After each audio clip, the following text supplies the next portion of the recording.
ಶ್ರೀ ಕೃಷ್ಣ ಶ್ರೀ ಕೃಷ್ಣ ಶ್ರೀ ಕೃಷ್ಣ ಶ್ರೀ ಕೃಷ್ಣ.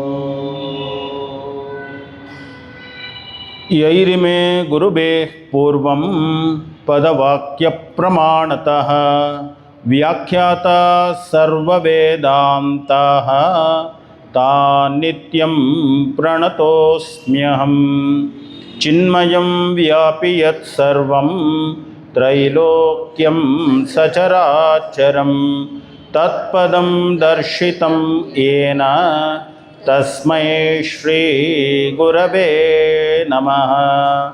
ಸಮಸ್ತಜನಕಲ್ಯಾಣೇ ನಿರತಂ ಕರುಣಾಮಯಂ ನಮಾಮಿ ಚಿನ್ಮಯಂ ದೇವಂ ಸದ್ಗುರುಂ ಬ್ರಹ್ಮವೇದ್ವರಂ.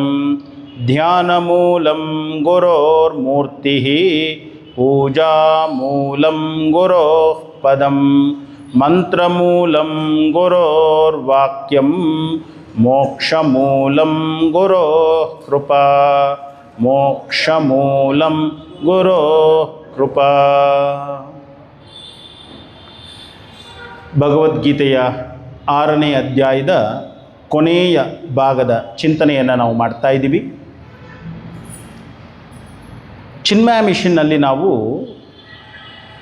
ಉಪನಿಷತ್ ಗಂಗಾ ಅಂತ ಒಂದು 52 ಎಪಿಸೋಡುಗಳ ಒಂದು ಟಿ ವಿ ಸೀರಿಯಲನ್ನು ಪ್ರೊಡ್ಯೂಸ್ ಮಾಡಿದ್ವಿ. ದೂರದರ್ಶನದಲ್ಲಿ ಬಂತು.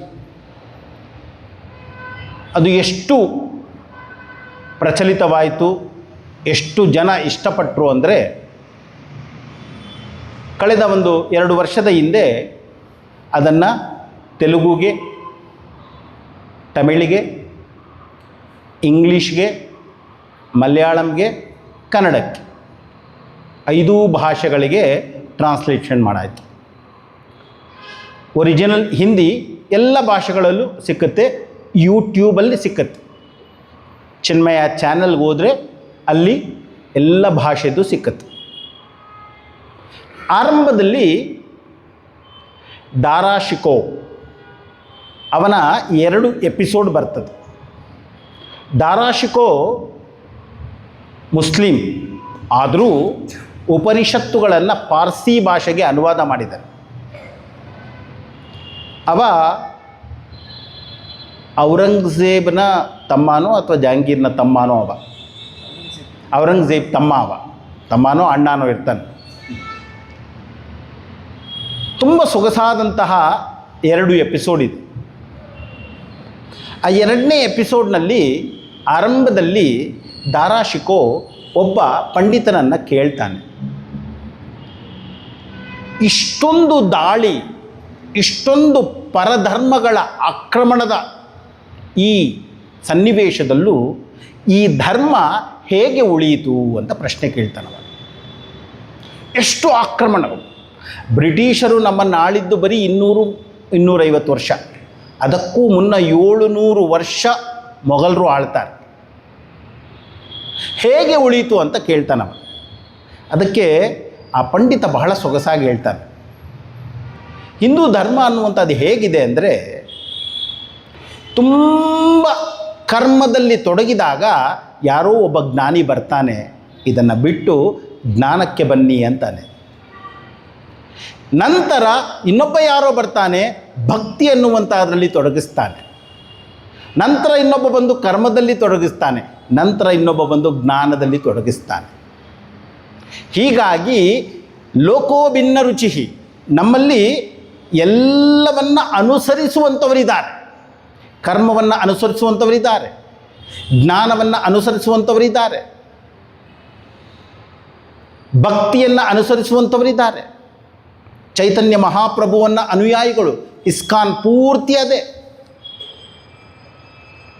ಯೋಗವನ್ನು ಅನುಸರಿಸುವಂಥವರಿದ್ದಾರೆ, ಅಷ್ಟಾಂಗ ಯೋಗವನ್ನು ಅನುಸರಿಸುವಂಥವರಿದ್ದಾರೆ.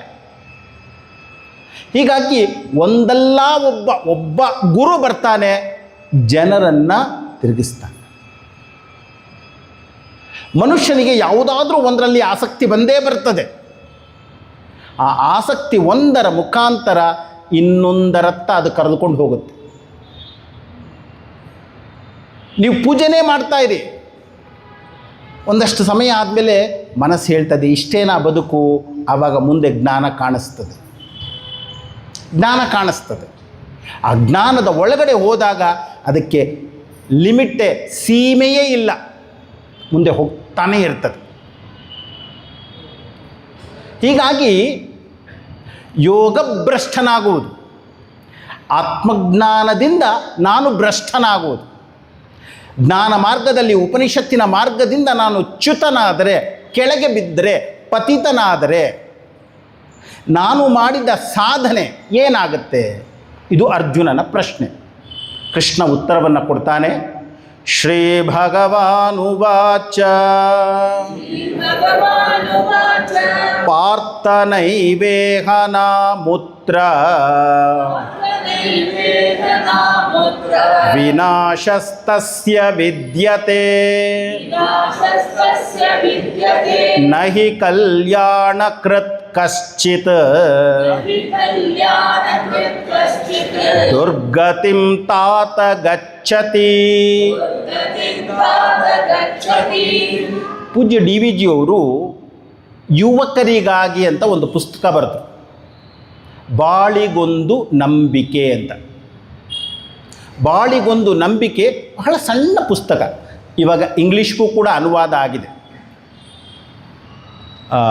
ಪ್ರೇಕ್ಷಾ ಪ್ರತಿಷ್ಠಾನ ಅಂತ ಗೋಖಲೆ ಸಂಸ್ಥೆಯವರು ಅದನ್ನು ಅನುವಾದ ಮಾಡಿಸಿದ್ದಾರೆ. ಬಹಳ ಸೊಗಸಾದ ಪುಸ್ತಕ, ತೆಗೆದುಕೊಂಡು ಓದಲೇಬೇಕು ಪ್ರತಿಯೊಬ್ಬರು.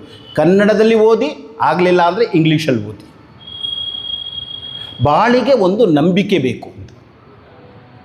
ಆ ಪುಸ್ತಕದಲ್ಲಿ ನಾನು ಮಂಡ್ಯದಲ್ಲಿ ಪ್ರತಿಯೊಂದು ಟಾಪಿಕನ್ನು ತೆಗೆದುಕೊಂಡು ಕ್ಲಾಸ್ ಮಾಡಿದೆ.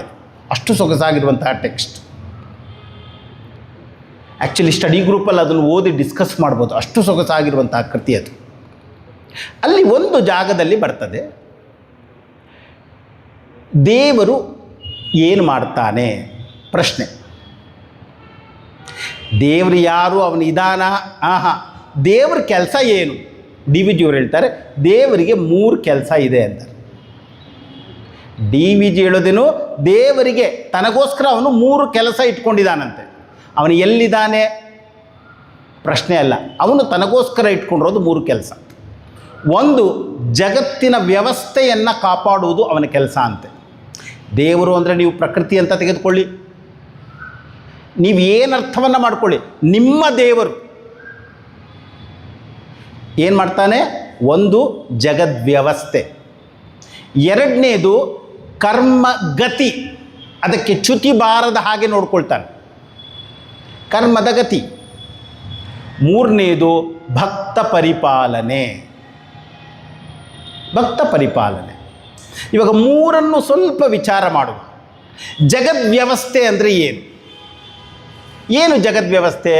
ಈ ಜಗತ್ತಿನಲ್ಲಿ ಸಹಜವಾಗಿ ಏನೆಲ್ಲ ನಡೀತಾ ಇದೆ ಅದರ ಬಗ್ಗೆ ಅವನು ಅದು ಹಾಗೇ ನಡೆಯುವಂತೆ ಮಾಡ್ತಾನೆ. ಏನು ಜಗತ್ತು ಯಾವ ರೀತಿ ನಡೀತಾ ಇದೆ? ಭೂಮಿ ಅನ್ನುವಂಥದ್ದು ಹೇಗಿದೆ ಅಂದರೆ, ನಾರ್ತ್ ಪೋಲ್ಗೆ ಹತ್ತಿರ ಹೋದರೆ ಸೋಲಾರ್ ನೈಟ್, ಸೋಲಾರ್ ಡೇ ಅಂತ ಬರ್ತದೆ. ಪೋಲಾರ್ ನೈಟ್, ಪೋಲಾರ್ ಡೇಸ್ ಅಂತ. ಒಂದು 4 ತಿಂಗಳು ಕತ್ತಲೆ ಆಗಲ್ಲ. ಒಮ್ಮೆ ಕತ್ತಲಾದರೆ ಬೆಳಕೇ ಇರಲ್ಲ. ಅದೇ ರೀತಿಯೇ ಸೌತ್ ಪೋಲಲ್ಲೂ ಕೂಡ. ಯಾಕೆ? ಭೂಮಿ ಅನ್ನುವಂಥದ್ದು 22 ಡಿಗ್ರಿ ಬೆಂಡ್ ಆಗಿರುವುದರಿಂದ ನಾವು ನೋಡ್ಬೋದು, ಅಲ್ಲಿ ಪೋಲ್ ಸ್ಟಾರ್, ಧ್ರುವ ನಕ್ಷತ್ರ ತಲೆ ಮೇಲೆ ಕಾಣಿಸ್ತಾನೆ. ಛಾಂದೋಗ್ಯಾದಿ ಉಪನಿಷತ್ತುಗಳಲ್ಲಿ ಓದಿದರೆ ನಿಮಗೆ ಆಶ್ಚರ್ಯ ಆಗ್ಬೋದು. ಕೆಲವು ಉಪಾಸನೆಗಳು ಬರ್ತದೆ. ಈ ಉಪಾಸನೆಯನ್ನು ಮಾಡಿದರೆ ಅವನಿಗೇನು ಫಲ ಅಂದರೆ ಸೂರ್ಯ ಮುಳುಗದ ದೇಶದಲ್ಲಿ ಅವನಿಗೆ ಜನ್ಮ ಸಿಗ್ತದೆ. I don't know how they have return. ಇದೆ, ಸೂರ್ಯ ಮುಳುಗದ ದೇಶ ಇದೆ. ಸೂರ್ಯನಿಲ್ಲದ ಕತ್ತಲೆಯ ಜಾಗದಲ್ಲಿ ಅವನಿಗೆ ಜನ್ಮ ಸಿಗ್ತದೆ. ಹೀಗೆಲ್ಲ ಹೇಳ್ತಾರೆ. ನಾವು ಪೂರ್ವದಲ್ಲಿ ಸೂರ್ಯ ಹುಟ್ಟುತ್ತಾನೆ, ಪಶ್ಚಿಮದಲ್ಲಿ ಮುಳುಗ್ತಾನೆ. ಪೂರ್ವ ಪಶ್ಚಿಮ ಉತ್ತರ ದಕ್ಷಿಣ ಅನ್ನುವಂಥದ್ದೇ ಸುಳ್ಳು, ಅದಿಲ್ಲವೇ ಇಲ್ಲ. ನೀವು ನಾರ್ತ್ ಪೋಲ್ಗೆ ಹೋದರೆ ಹೊರೈಸನಲ್ಲಿ ದಿಗಂತದಲ್ಲಿ ಅವನು ರೌಂಡ್ ಆಗ್ತಾನೆ ಸೂರ್ಯ, ನೆತ್ತಿ ಮೇಲೆ ಸೂರ್ಯನೇ ಬರಲ್ಲ. ಜಗದ್ ವ್ಯವಸ್ಥೆ ಅನ್ನುವಂಥದ್ದನ್ನು ಆ ರೀತಿ ಕಾಪಾಡ್ತಾನೆ. ಅದು ಏರುಪೇರು ಆಗಲ್ಲ. ಸೂರ್ಯೋದಯ ಸೂರ್ಯಾಸ್ತ, ಚಂದ್ರೋದಯ ಚಂದ್ರಾಸ್ತ, ಗ್ರಹಗಳು ತಿರುಗುತ್ತಾ ಇರಬೇಕು. ಪ್ರತಿಯೊಂದಕ್ಕೂ ಅದರದೇ ಆದಂತಹ ಸ್ಪೀಡ್ ಇದೆ. ಒಂದು ಸೂರ್ಯ ಹುಟ್ಟಿ ಮುಳುಗಿ ನೆಕ್ಸ್ಟ್ ಡೇ ಬರೋ ಅಷ್ಟೊತ್ತಿಗೆ ನಮಗೆ ಒಂದು ದಿನ ಅಂತ ಲೆಕ್ಕ. ISS ಅಂತ ಇದೆ, ಇಂಟರ್ನ್ಯಾಷನಲ್ ಸ್ಪೇಸ್ ಸ್ಟೇಷನ್ ಅಂತ. ಭೂಮಿಯಿಂದ ಸುಮಾರು 400 ಕಿಲೋಮೀಟರ್ ದೂರದಲ್ಲಿ ಸುತ್ತುತ್ತಾ ಇದೆ. ದಿನಕ್ಕೆ 16 ಬಾರಿ ಭೂಮಿಯನ್ನು ಸುತ್ತಾಕುತ್ತೆ. They see 16 sunrise 16 sunsets. ಜಗತ್ ವ್ಯವಸ್ಥೆ ಅನ್ನುವಂಥದ್ದೇನಿದೆ, ಭೂಮಿ ತಿರುಗುವುದಕ್ಕಿಂತ ಸ್ಪೀಡಾಗಿ ಅವರು ತಿರುಗ್ತಾರಷ್ಟೇ. ಹೀಗಾಗಿ ವ್ಯವಸ್ಥೆ ಏನಿದೆ, ಬಾಲ್ಯ, ಯೌವನ, ವೃದ್ಧಾಪ್ಯ, ಮುಪ್ಪು, ಸಾವು, ಅಸ್ಥಿ ಜಾಯತೆ ವರ್ಧತೆ ವಿಪರಿಣಮತೆ ಅಪಕ್ಷೀಯತೆ ವಿನಶ್ಯತಿ ಷಡ್ವಿಕಾರ ಸ್ಥೂಲ ಶರೀರ, ಇದು ಜಗದ್ವ್ಯವಸ್ಥೆ. ಇದನ್ನು ಹಾಳಾಗದ ಹಾಗೆ ನೋಡ್ಕೊಳ್ತಾರೆ. ಕರ್ಮಗತಿ, ನಾನು ಮಾಡಿದ ಕರ್ಮ ಅದರ ಫಲ ನನಗೆ ಸಿಕ್ಕೇ ಸಿಗ್ತದೆ. ಕರ್ಮಗತಿ ಎನ್ನುವಂಥದ್ದು ದೇವರ ಕೆಲಸ. ಇವಾಗ ಒಂದು ರಬ್ಬರ್ ಬಾಲ್ ತೆಗೆದುಕೊಂಡು ನಾನು ಗೋಡೆಗೆ ಹೊಡೆದ್ರೆ ಆ ಒಂದು ಫೋರ್ಸ್ ಕರೆಕ್ಟಾಗಿದ್ದರೆ ನನ್ನ ಕೈಗೇ ಬರ್ತದೆ. ತುಂಬ ಫೋರ್ಸ್ ಹಾಕಿದ್ರೆ ನನಗಿಂತ ದೂರ ಹೊಟ್ಟೋಗುತ್ತೆ. ನಿಧಾನ ಹಾಕಿದ್ರೆ ಕೆಳಗಡೆ ಬೀಳುತ್ತೆ. ಯಾಕೆ ಹೀಗಾಗ್ತಾ ಇದೆ? ಇದು ಕರ್ಮಗತಿ. ನಾನು ಏನು ಹಾಕ್ತೀನೋ ಅದು ನನಗೆ ವಾಪಸ್ ಬರ್ತದೆ. ಇದು ಕರ್ಮದ ಗತಿ. ಕರ್ಮ ಅದಕ್ಕೆ ಅದರದೇ ಆದಂತಹ ಗತಿ ಅನ್ನೋದಕ್ಕೆ ಡೆಸ್ಟಿನೇಷನ್ ಅಂತಲೂ ಇದೆ. ಅದಕ್ಕೆ ಅದರದೇ ಆದಂತಹ ಡೆಸ್ಟಿನೇಷನ್ ಇದೆ. ಇದು ಕೂಡ ಪ್ರಕೃತಿ ಅಥವಾ ದೇವರ ಕೆಲಸ. ಮೂರನೇದು ಭಕ್ತ ಪರಿಪಾಲನೆ. ಡಿ ವಿ ಜಿಯವರು ಕ್ಲಿಯರ್ ಆಗಿ ಬರ್ತಾರೆ.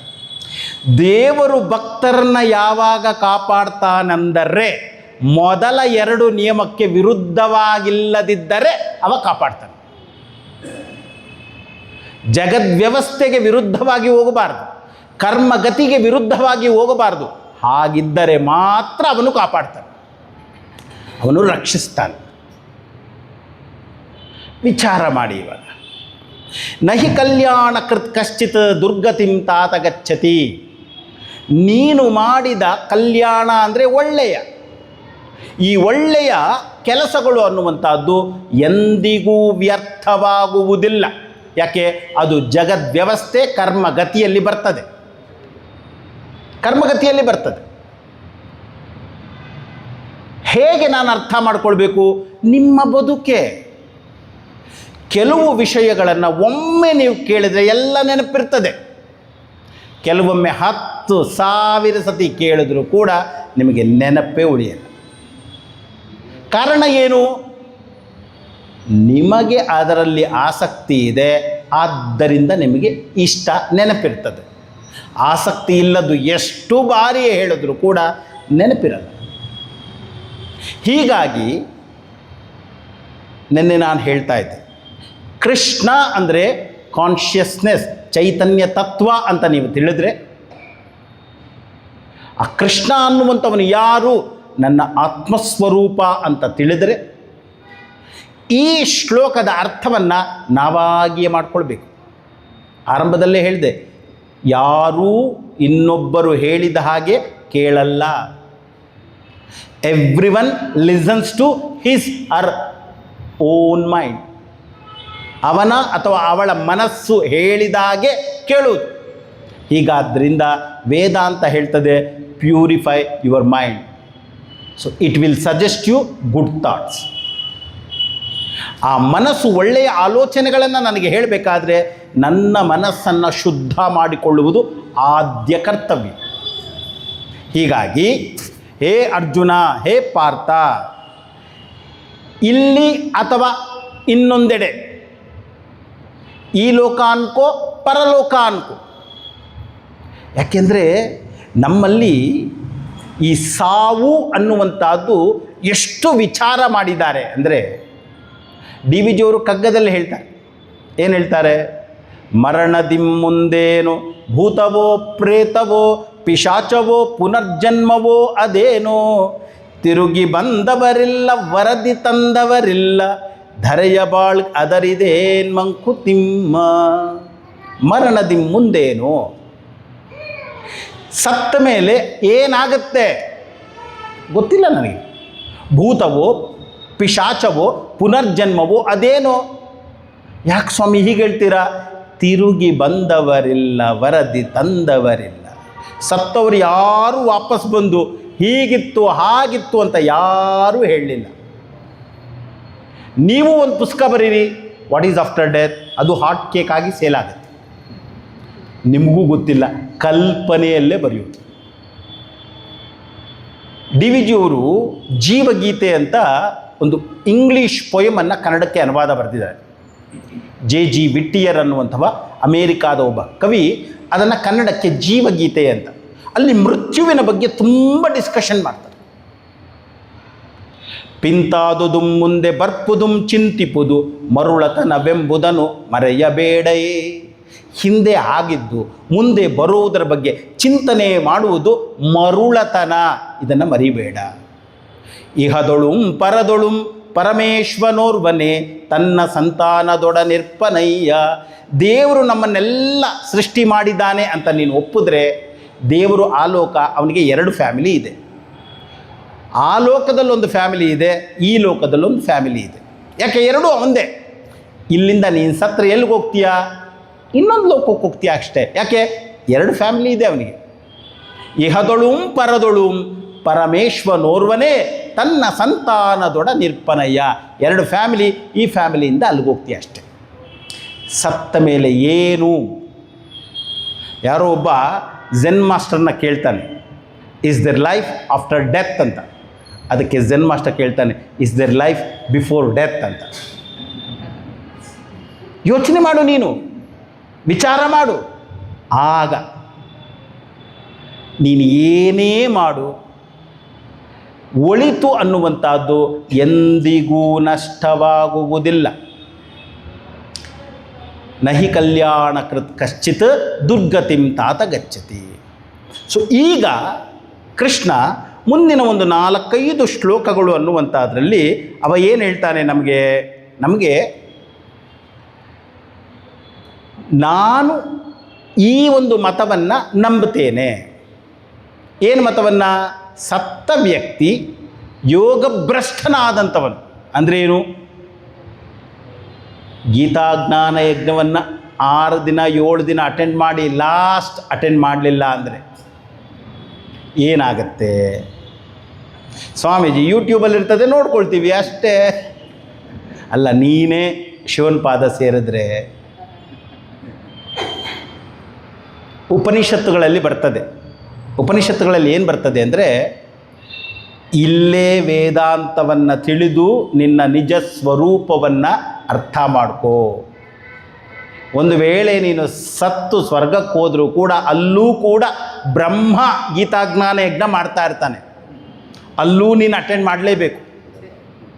ಅಟೆಂಡ್ ಮಾಡಿ ನಿನ್ನ ನಿಜ ಸ್ವರೂಪವನ್ನು ತಿಳಿದರೆ ನಿನಗೆ ಮೋಕ್ಷ, ಇಲ್ಲ ವಾಪಸ್ ಬರಬೇಕು. ಉಪನಿಷತ್ತುಗಳಲ್ಲಿ ಬರ್ತದೆ ನಿಮಗೆ 2 ಮಾರ್ಗಗಳು ಅನ್ನುವಂಥದ್ದಿದೆ. ಶುಕ್ಲ ಮಾರ್ಗ, ಕೃಷ್ಣ ಮಾರ್ಗ. ಒಂದು ಹಿಂದಿರುಗಿ ಬರುವಂಥದ್ದು, ಮುಂದೆ ಕ್ರಮಮುಕ್ತಿ, ಅಲ್ಲಿ ಹೋಗಿ ಮತ್ತೆ ಮುಂದಕ್ಕೆ ಹೋಗುವಂಥದ್ದು. ನಾನಾ ರೀತಿಯ ಕಥೆಗಳು ಅನ್ನುವಂಥದ್ದು ಬರ್ತದೆ. ನಾನಾ ರೀತಿಯ ಕಥೆಗಳು ಬರ್ತದೆ.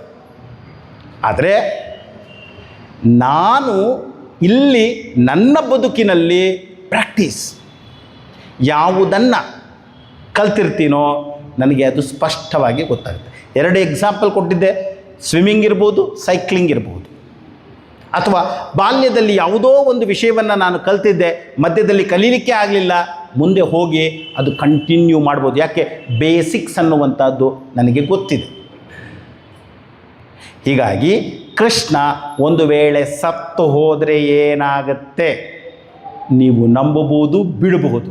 ಇದು ಕೃಷ್ಣನ ಉತ್ತರ. ನೀವೇ ಹೊಸತನ್ನು ಕಂಡುಕೊಳ್ಳಿ. ಶಾಸ್ತ್ರ ಯಾವತ್ತೂ ಅದಕ್ಕೆ ವಿರುದ್ಧ ಹೇಳಲ್ಲ.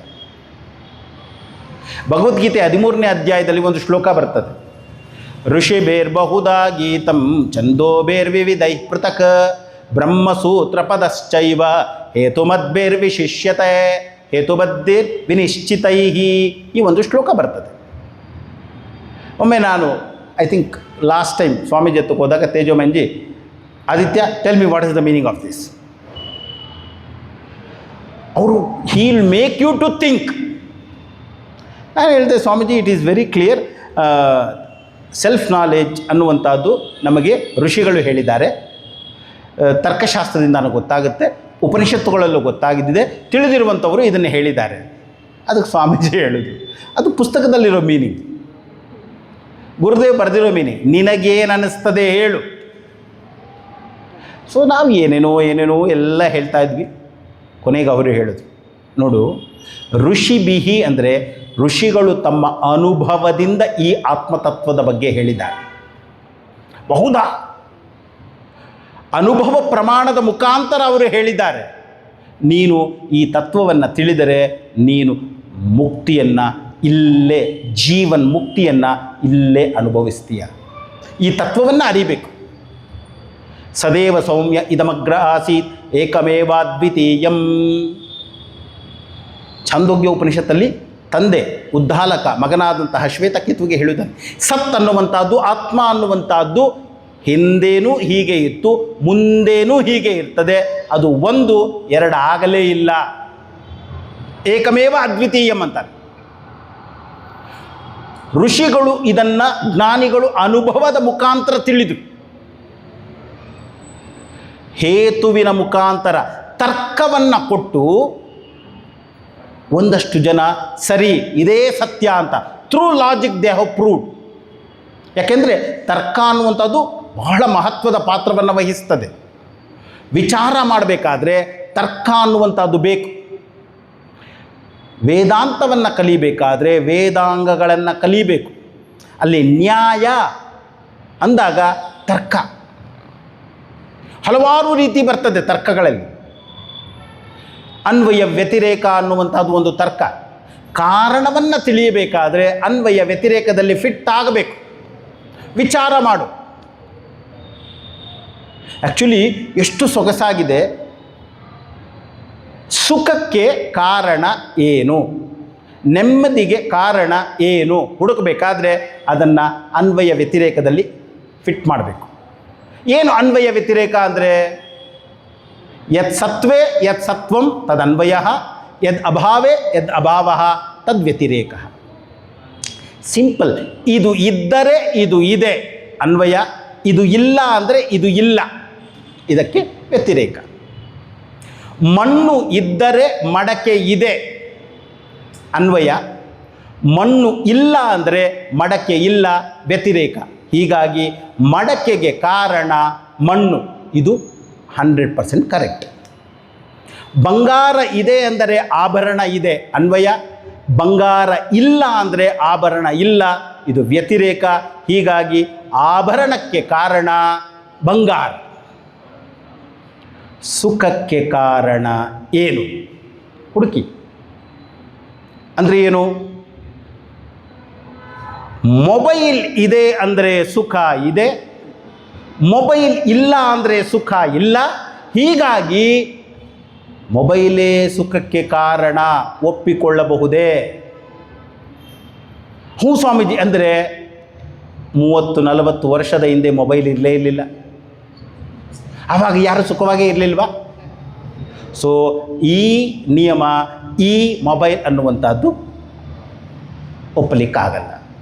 ದುಡ್ಡು ಇದ್ದರೆ ಸುಖ ಇದೆ, ದುಡ್ಡು ಇಲ್ಲ ಅಂದರೆ ಸುಖ ಇಲ್ಲ. ಹೀಗಾಗಿ ದುಡ್ಡೇ ಸುಖಕ್ಕೆ ಕಾರಣ ಅಂತ ಹೇಳೋಣವೇ? ದುಡ್ಡು ಇದ್ದು ಎಷ್ಟು ಜನ ದುಃಖಿಗಳಾಗಿದ್ದಾರೆ. ಸರ್ವೆ ಮಾಡಿದ್ದಾರೆ, ಸೂಸೈಡ್ ಮಾಡಿಕೊಳ್ಳುವಂಥವ್ರು ಹೆಚ್ಚು ದುಡ್ಡಿರುವವರೇ ಅಂತೆ, ದುಡ್ಡಿಲ್ಲದೆ ಇರೋರು ಕಡಿಮೆ. ಯೋಚನೆ ಮಾಡಿ. ಇವಾಗ ಪ್ರತಿಯೊಂದನ್ನು ಇಲ್ಲಿ ಹಾಕಿ ನಾನು ನೋಡಿದರೆ ಹೇತುವಿನ ಮುಖಾಂತರ, ಆಗ ನನಗೆ ಸುಖದ, ಶಾಂತಿಯ, ನೆಮ್ಮದಿಯ ಕಾರಣ ನಾನಾಗೆ ಹಾಕಬೇಕು. ಹೆಂಡತಿ ಇದ್ದರೆ ಸುಖ ಇದೆ, ಹೆಂಡತಿ ಇಲ್ಲ ಅಂದರೆ ಸುಖ ಇಲ್ಲ. ಹೆಂಡತಿಯೇ ಸುಖಕ್ಕೆ ಕಾರಣ, ಗಂಡನೇ ಸುಖಕ್ಕೆ ಕಾರಣ ಆಗುತ್ತಾ ಅಂದರೆ ಹೆಂಡತಿ ಇಲ್ಲದೆ ಇರೋರು ಎಷ್ಟು ಜನ ಸುಖವಾಗಿದ್ದಾರೆ. ಹೆಂಡತಿ ಇದ್ದು ದುಃಖದಲ್ಲಿರುವವರು ಎಷ್ಟು ಜನ ಇದ್ದಾರೆ, ಹೆಂಡತಿ ಇದ್ದು ಸುಖವಾಗಿರುವಂಥವ್ರು ಎಷ್ಟು ಜನ ಇದ್ದಾರೆ. ಹೀಗಾಗಿ ಹೆಂಡತಿ ಎರಡೂ ಕೂಡ ಫಿಲ್ ಆಗುವುದಿಲ್ಲ, ಫಿಟ್ ಮಾಡೋಕ್ಕಾಗಲ್ಲ, ಆದ್ದರಿಂದ ಇಲ್ಲ. ಸ್ವಂತ ಮನೆ ಇದ್ದವರು ಸುಖವಾಗಿದ್ದಾರೆ, ಸ್ವಂತ ಮನೆ ಇಲ್ಲದೆ ಇರುವಂಥವರು ಸುಖವಾಗಿಲ್ಲ. ನೀವು ಏನು ಬೇಕಾದರೂ ಹಾಕಿ, ಈ ಲಾಜಿಕ್ ಅನ್ನುವಂಥದ್ದು ಫಿಟ್ ಆಗಬೇಕು. ಏನು ಸ್ವಾಮೀಜಿ ಹಾಗಾದರೆ ಯಾವುದು ಫಿಟ್ ಆಗುತ್ತೆ? ಮನಸ್ಸಿನ ನೆಮ್ಮದಿ ಇರುವವರು ಶಾಂತವಾಗಿದ್ದಾರೆ, ಮನಸ್ಸಿನ ನೆಮ್ಮದಿ ಇಲ್ಲದೆ ಇರುವಂಥವರು ಅಶಾಂತರಾಗಿದ್ದಾರೆ. ಆದ್ದರಿಂದ ಮನಸ್ಸಿನ ಶಾಂತತೆಯೇ ಸುಖಕ್ಕೆ ಕಾರಣ. ಫಿಟ್ ಆಗುತ್ತೋ? ಫಿಟ್ ಆಗುತ್ತೆ. ಇನ್ನು ಏನು ಬೇಕಾದರೂ ಹಾಕ್ಬೋದು, ಇದೊಂದೇ ಅಲ್ಲ. ಶಾಸ್ತ್ರಾಧ್ಯಯನ ಸುಖವನ್ನು ಕೊಡ್ತದೆ. ಶಾಸ್ತ್ರಾಧ್ಯಯನವಿಲ್ಲ ಅಂದರೆ ವಾಸ್ತವ ತತ್ವದ ಸುಖ ಅರ್ಥ ಆಗೋದಿಲ್ಲ. ಅದರಿಂದ ಶಾಸ್ತ್ರಾಧ್ಯಯನ ಬೇಕು. ಹೀಗೆ ನೀವಾಗಿ ಯಾವುದೇ ವಿಷಯವನ್ನು ತೆಗೆದುಕೊಳ್ಳಿ, ಈ ಲಾಜಿಕ್ ನಮಗೆ ಹೆಲ್ಪ್ ಮಾಡುತ್ತದೆ. ಛಂದೋಭಿರ್ ವಿವಿಧ ಪೃಥಕ್. ಛಂದಸ್ ಅಂದರೆ ವೇದಗಳು. ವೇದಗಳ ಜ್ಞಾನ ಅನ್ನುವಂಥದ್ದು ಆತ್ಮಜ್ಞಾನಕ್ಕೆ. ಇದು ಯಾರು ಹೇಳ್ತಾ ಇರೋದು? ವಿಪಶ್ಚಿತೈಹಿ ಅಂದರೆ ಜ್ಞಾನಿಗಳು ಸುನಿಶ್ಚಿತವಾಗಿ ಹೇಳಿದ್ದಾರೆ ಇದೇ ನಿಯಮ ಅಂತ. ಹೀಗಾಗಿ ಅನುಭವ ಪ್ರಮಾಣ ಇದೆ, ಶಾಸ್ತ್ರ ಪ್ರಮಾಣ ಇದೆ, ನ್ಯಾಯ ತರ್ಕ ಪ್ರಮಾಣ ಇದೆ. ಇದು ಈ ಶ್ಲೋಕದಲ್ಲಿ ಹೇಳಿರುವಂಥದ್ದು. ನೋಡಿ, ನಾನು ಹೇಳೋದು, ನೀವು ಯಾರದೇ ಪ್ರವಚನವನ್ನು ಕೇಳಿ ಏನೋ ಒಂದು ವಿಚಾರ ಹೇಳ್ತಾರೆ, ಅದು ನನ್ನನ್ನು ಟ್ರಿಗರ್ ಮಾಡುತ್ತೆ, ಹೊಸ ಹೊಸ ಹೊಸ ಆಲೋಚನೆಗಳನ್ನು ತರ್ತದೆ. ಇದು ವೇದಾಂತದ ಒಂದು ವಿಶೇಷ. ಭಕ್ತಿಯಲ್ಲಿ ಏನೇ ಹೇಳಲಿ, ಅವರು ನನಗೆ ಅದ್ವೈತದಲ್ಲಿ ಹೊಸ ತತ್ವ ಅನ್ನುವಂಥದ್ದು ಕಾಣಿಸ್ತದೆ. ಭಕ್ತಿಯ ಉಪದೇಶ ನನಗೆ ಜ್ಞಾನವನ್ನು, ಹೊಸ ಜ್ಞಾನವನ್ನು ತೋರಿಸ್ತದೆ. ಹೀಗಾಗಿ ಅದು ಯೋಗ ಇರಲಿ, ಜ್ಞಾನ ಇರಲಿ, ಭಕ್ತಿ ಇರಲಿ, ಏನೇ ಹೇಳಿದ್ರು ಕೂಡ ನನ್ನನ್ನು ನನ್ನ ಹತ್ತಿರಕ್ಕೆ ಕರೆದುಕೊಂಡು ಬರ್ತಾ ಇದೆಯೋ, ಯೋಗಿ ಆಗ್ತಾ ಇದ್ದೀನೋ ನಾನು, ಸಾಕು. ನನ್ನನ್ನು ಕೆಳಗೆ ನೂಕಬಾರದು, ನನ್ನನ್ನು ಮೇಲೆತ್ತಬೇಕು. ಸೊ ಹೀಗಾಗಿ ಒಳಿತು ಅನ್ನುವಂಥದ್ದು ಯಾವತ್ತೂ ಕೂಡ ನಷ್ಟವಾಗುವುದಿಲ್ಲ. ಹಾಗಾದರೆ ಆ ಅರ್ಧದಲ್ಲಿ ಬಿಟ್ಟವನ ಕಥೆ ಏನಾಗುತ್ತೆ ನೋಡಿ. ಕೃಷ್ಣ ಏನು ಹೇಳ್ತಾನೆ? ಪ್ರಾಪ್ಯ ಪುಣ್ಯಕೃತಾಂ ಲೋಕಾನ್ ಉಷಿತ್ವಾ ಶಾಶ್ವತೀ ಸಮಾಹ ಶುಚೀನಾಂ ಶ್ರೀಮತಾಂ ಗೇಹೇ ಯೋಗಭ್ರಷ್ಟೋ ಬಿಜಾಯತೆ. ಯೋಗಭ್ರಷ್ಟ ಅಂದರೆ ಯಾರು? ಅಧ್ಯಾತ್ಮ ಮಾರ್ಗದಲ್ಲಿ ಇದ್ದು ಸಿಂಪಲ್ ಆಗಿ ಗೀತಾಜ್ಞಾನ ಯಜ್ಞ 8 ದಿನದಲ್ಲಿ 7 ದಿನ ಅಟೆಂಡ್ ಮಾಡಿ 8ನೇ ದಿನ ಅಟೆಂಡ್ ಮಾಡದೇ ಇರುವಂಥವನು. ಅಷ್ಟೇ ಸಿಂಪಲ್ ಎಕ್ಸಾಂಪಲ್. ಯಾಕೆ? ಸತ್ತೋಗ್ಬಿಟ್ಟ. ಪೂರ್ತಿ ಆಗಬೇಕಾಗಿತ್ತು, ಮಧ್ಯದಲ್ಲಿ ಭ್ರಷ್ಟನಾಗೋಗ್ಬಿಟ್ಟ, ನಷ್ಟನಾಗೋಗ್ಬಿಟ್ಟ. ನಷ್ಟನೇ ಭ್ರಷ್ಟ ಅಂದರೆ. ಯೋಗದಿಂದ ನಷ್ಟನಾದ. ಏನಾಗ್ತಾನವ? ಪ್ರಾಪ್ಯ ಪುಣ್ಯ ಕೃತಾಂ ಲೋಕಾನ್. ಅವನು ಸತ್ತ ಮೇಲೆ ಆ ಯೋಗಭ್ರಷ್ಟ ಅನ್ನುವಂಥವನು ಏನು ಮಾಡ್ತಾನೆ? ಪುಣ್ಯ ಕೃತಾಂ, ಪುಣ್ಯ ಲೋಕಗಳು ಅನ್ನುವಂಥದ್ರಲ್ಲಿ ಅವನು ಪಡೆದುಕೊಳ್ತಾನೆ. ಅದು ಎಲ್ಲಿದೆ ಅಡ್ರೆಸ್ ಗೊತ್ತಾ? ನನಗಂತೂ ಗೊತ್ತಿಲ್ಲ. ಕೃಷ್ಣ ಹೇಳ್ತಾ ಇದ್ದಾನೆ. ನಮ್ಮ ಸ್ವಾಮೀಜಿ ಇದಕ್ಕೆ ಬೇರೆ ಅರ್ಥ ಕೊಡ್ಬೋದು. ಖಂಡಿತ ಕೊಡ್ಬೋದು. ವಿಚಾರ ಮಾಡು, ವಿಚಾರ ಮಾಡು. ಸಾಯೋದು ಅಂತ ಬೇಕಾಗಿಲ್ಲ, ಬದುಕಿರುವುದೇ ಉದಾಹರಣೆ ತೆಗೆದುಕೋ. ಸತ್ತ ಮೇಲೆ ಏನಾಗ್ತದಲ್ಲ, ಬದುಕಿದ್ದಾಗಲೇ ಒಂದು ನಾನು ಬಾಲ್ವಿಹಾರ್ಗೆ ಹೋಗ್ತಾ ಇದ್ದೆ, ಆಮೇಲಿಂದ ಬಿಟ್ಟುಬಿಟ್ಟೆ, ಆಮೇಲಿಂದ ಇವಾಗ ಮದುವೆ ಆಗಿ ನನ್ನ ಮಗ ಬಂದಾಗ ನನಗನ್ನಿಸ್ತು ಇವನು ಬಾಲ್ವಿಹಾರ್ಗೆ ಸೇರಿಸಿದ್ರೆ ಹೇಗಿರ್ತದೆ. ಯಾಕೆ, ಒಂದಷ್ಟು ಸಮಯ ಅಷ್ಟೇ ನನಗೆ ಅದರ ಆನಂದ ಸಿಕ್ಕಿತ್ತು, ಅದಕ್ಕೋಸ್ಕರ ನಾನು ಹುಡುಕ್ತೇನೆ ಎಲ್ಲಿದೆ ಬಾಲ್ವಿಹಾರ್, ಮತ್ತೆ ಸೇರಿಸ್ತೇನೆ. ಮಧ್ಯದಲ್ಲಿ ಬಿಟ್ಟೋಗಿತ್ತಲ್ಲ, ಬಿಟ್ಟೋಗಿತ್ತು, ನೋ ಪ್ರಾಬ್ಲಮ್. ಮಧ್ಯದಲ್ಲಿ ಯೋಗ ಭ್ರಷ್ಟನಾಗಿದ್ದೆ, ಆದರೆ ಅದರ ಆನಂದ ನನಗೆ ಸಿಕ್ಕಿತ್ತು, ನನ್ನ ಮಗನಿಗೂ ಕಂಟಿನ್ಯೂ ಮಾಡ್ತೀನಿ. ನಂತರ ನಾನು ಚಿನ್ಮಯ ಮಿಷನ್ ಜೊತೆಯಲ್ಲಿ ಮತ್ತೆ ಸೇರ್ತೇನೆ.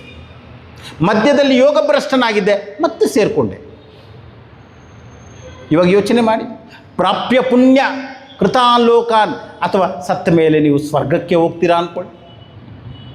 ಈ ಸ್ವರ್ಗಗಳು ಅನ್ನುವಂಥದ್ದು, ನೀವು ಮುನಿಶ್ರೀ ತರುಣಸಾಗರ್ ಅಂತ ಒಬ್ಬ ಜೈನ ಸಂತರಿದ್ರು. ಕಹಿ ಮಾತ್ರೆಗಳು, ಕಡವೆ ಪ್ರವಚನ ಅಂತ ಹೇಳ್ಬಿಟ್ಟು ಅವ್ರದ್ದೊಂದು 7-8 ಪುಸ್ತಕಗಳು ಬಂತು. ಎಲ್ಲ ಭಾಷೆಗಳಲ್ಲೂ ಬಂತು, ಇಂಗ್ಲೀಷಲ್ಲೂ ಬಂತು, ಕನ್ನಡ, ಹಿಂದಿ ಎಲ್ಲ ಭಾಷೆಗಳಲ್ಲೂ ಇದೆ. ತುಂಬ ಕಿರ್ಚಿ ಪ್ರವಚನ ಮಾಡೋರು. ಅವರು ಸಣ್ಣ ಸಣ್ಣದಾಗಿ ಬರೀತಾರೆ. ಅವರು ಹೇಳ್ತಾರೆ, ಪ್ರತಿಯೊಬ್ಬರಿಗೂ ಸ್ವರ್ಗ ಸುಖ ಬೇಕು, ಆದರೆ ಯಾರೂ ಸ್ವರ್ಗಸ್ಥನಾಗಲಿಕ್ಕೆ ತಯಾರಿಲ್ಲ. ಸ್ವರ್ಗಸ್ಥರಾದರೆ ತಾನೇ ಸ್ವರ್ಗ ಸುಖ ಬರೋದು. ಸ್ವರ್ಗಸ್ಥರಾಗೋದು ಅಂದ್ರೇನು, ಸಾಯಬೇಕು. ಸ್ವರ್ಗಸ್ಥನಾಗಲಿಕ್ಕೆ ತಯಾರಿಲ್ಲ, ಆದರೆ ಸ್ವರ್ಗ ಸುಖ ಬೇಕು. ಹೇಗೆ ಸಾಧ್ಯ? ನೀವೇನು ಬೇಕಾದರೂ ಅರ್ಥ ಮಾಡ್ಕೊಳ್ಳಿ. ಮಧ್ಯದಲ್ಲಿ ಬಿಟ್ಟೋಗಿ ನಂತರ ಹಿಂದಿರುಗಿ ಬಂದೆ, ನೋ ಪ್ರಾಬ್ಲಮ್. ಪ್ರಾಪ್ಯ ಪುಣ್ಯ ಕೃತಾನ್ ಲೋಕಾನ್ ಶಾಶ್ವತೀ ಸಮಾಹ, ಶಾಶ್ವತವಾದಂತಹ ಒಂದು ನಿವಾಸದಲ್ಲಿದ್ದು ನಂತರ ವಾಪಸ್ ಬಂದಾಗ ಶುಚೀನಾಂ ಶ್ರೀಮತಾಂ ಗೇಹೇ ಅಭಿಜಾಯತೆ. ಕೃಷ್ಣ ಹೇಳ್ತಾನೆ, ಒಬ್ಬ ಶುಚಿವಂತನ ಕುಟುಂಬದಲ್ಲಿ ಅವನು ಮತ್ತೆ ಜನ್ಮವನ್ನು ಬೆತ್ತುತ್ತಾನೆ. ಅಥವಾ ಬಿಟ್ಟೋಗಿದ್ದೆ, ಇನ್ನೊಬ್ಬ ಯಾರೋ ಚಿನ್ಮಯ ಮಿಷನ್ ಮೆಂಬರ್ ಬಂದು ನಿಮ್ಮನ್ನು ಮತ್ತೆ ಬನ್ನಿ ಅಂತ ಹೇಳ್ಬಿಟ್ಟು ಕರ್ಕೊಂಬರ್ತಾನೆ. ಇಲ್ಲಿ ಭಜನೆ ಮಾಡ್ತಾ ಇದ್ದೆ, ಇನ್ನೊಂದು ಕಡೆ ಎಲ್ಲೋ ಭಜನೆ ಮಾಡಲಿಕ್ಕೆ ಅವಕಾಶ ಸಿಕ್ಕತ್ತೆ, ಮಧ್ಯದಲ್ಲಿ ಬಿಟ್ಟೋಗಿತ್ತು, ನೋ ಪ್ರಾಬ್ಲಮ್. ಮಧ್ಯದಲ್ಲಿ ಯೋಗಭ್ರಷ್ಟನಾಗಿದ್ದೆ, ಕಾಲಾಂತರದಲ್ಲಿ ಇನ್ನೊಬ್ಬರ ಸಹಾಯದಿಂದ ಮತ್ತೆ ಇದೇ ಪಥಕ್ಕೆ ನಾನು ಬಂದೆ.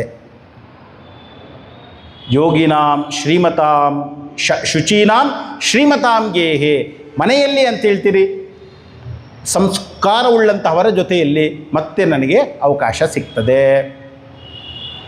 ಅಥವಾ ಇನ್ನೊಂದು ಆಪ್ಷನ್ ಕೊಡ್ತಾನೆ. ಏನು ಇನ್ನೊಂದು ಆಪ್ಷನ್? ಅಥವಾ ಯೋಗಿನಾಮೇವ ಲೇ ಭವತಿ ಧೀಮತಾಂ ಏತದ್ಧಿ ದುರ್ಲಭತರಂ ಲೋಕೆ ಜನ್ಮ ಯದೀದೃಶಂ. ಅಥವಾ ಒಂದು ವೇಳೆ ನಿಮಗೆ ಫ್ರೆಂಡ್ಶಿಪ್ ಇನ್ನೊಬ್ಬ ಸಿಕ್ಕಲಿಲ್ಲ ಅಂದರೆ ಏನಾಗ್ಬೋದು? ಯೋಗಿನಾಮೇವ ಕುಲೇ ಭವತಿ, ಇನ್ನೊಬ್ಬ ಯಾರೋ ತತ್ವವನ್ನು ತಿಳಿದಿರುವಂತಹ ಜ್ಞಾನಿ ಇದಾನಲ್ಲ, ಅವನ ಮನೆಯಲ್ಲೇ ನೀವು ಹುಟ್ಟಬಹುದು. ಅಥವಾ ಅವನೇ ನಿಮ್ಮ ಸ್ನೇಹಿತನಾಗ್ಬೋದು. ಸಿಂಪಲ್, ಅವನ ಮನೆಯಲ್ಲೇ ಹುಟ್ಟಬಹುದು, ಇಲ್ಲ ಅವನೇ ನಿಮಗೆ ಮತ್ತೆ ಸಿಕ್ಕಬಹುದು. ಯಾರವ? ತತ್ವವನ್ನು ತಿಳಿದಿರುವಂಥವನು.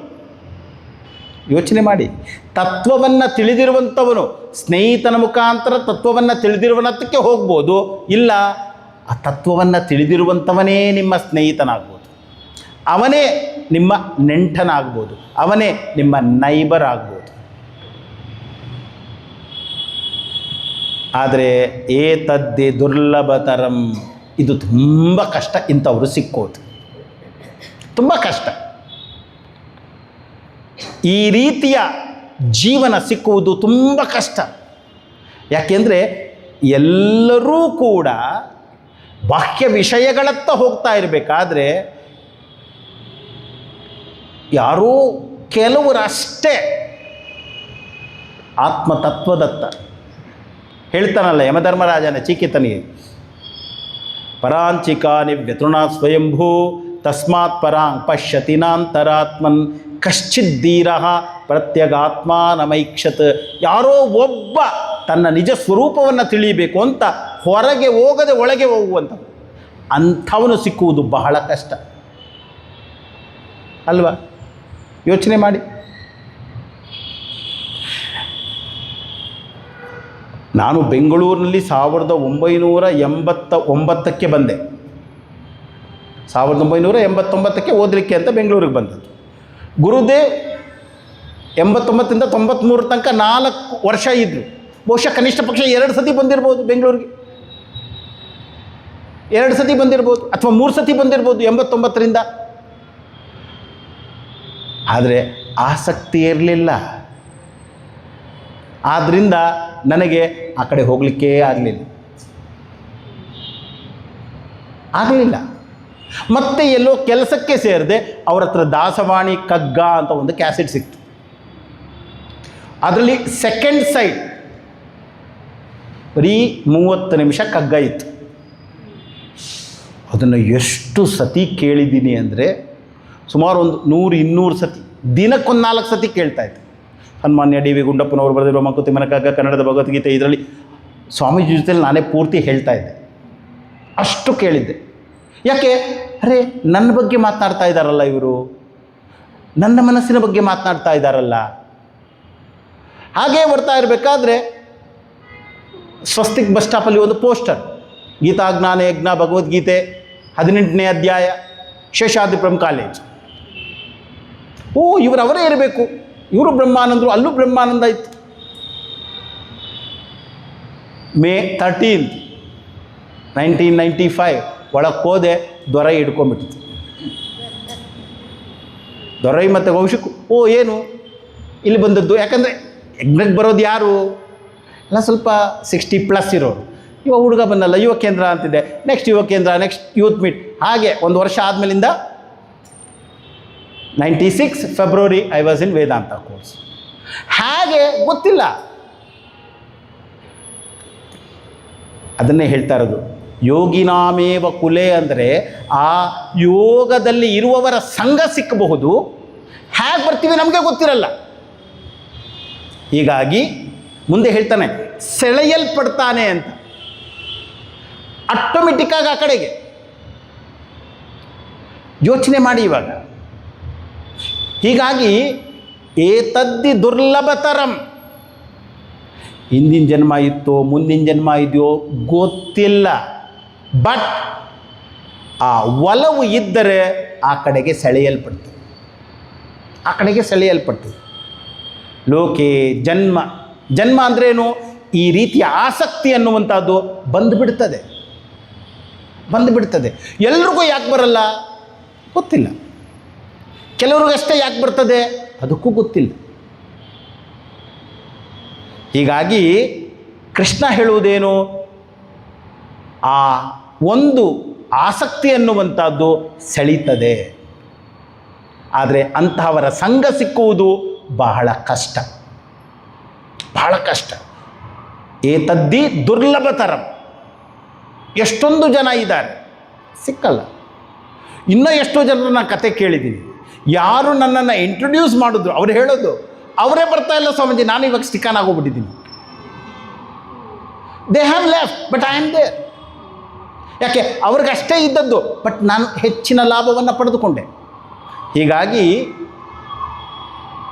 ಈ ರೀತಿ ಒಳ್ಳೆಯ ಸಜ್ಜನರ ಸಂಘ ಸಿಕ್ಕುವುದು ದುರ್ಲಭ. ನಂತರ ಕೃಷ್ಣ ಮುಂದೆ ಬರೆಸ್ತಾನೆ, ತತ್ರ ತಂ ಬುದ್ಧಿ ಸಂಯೋಗಂ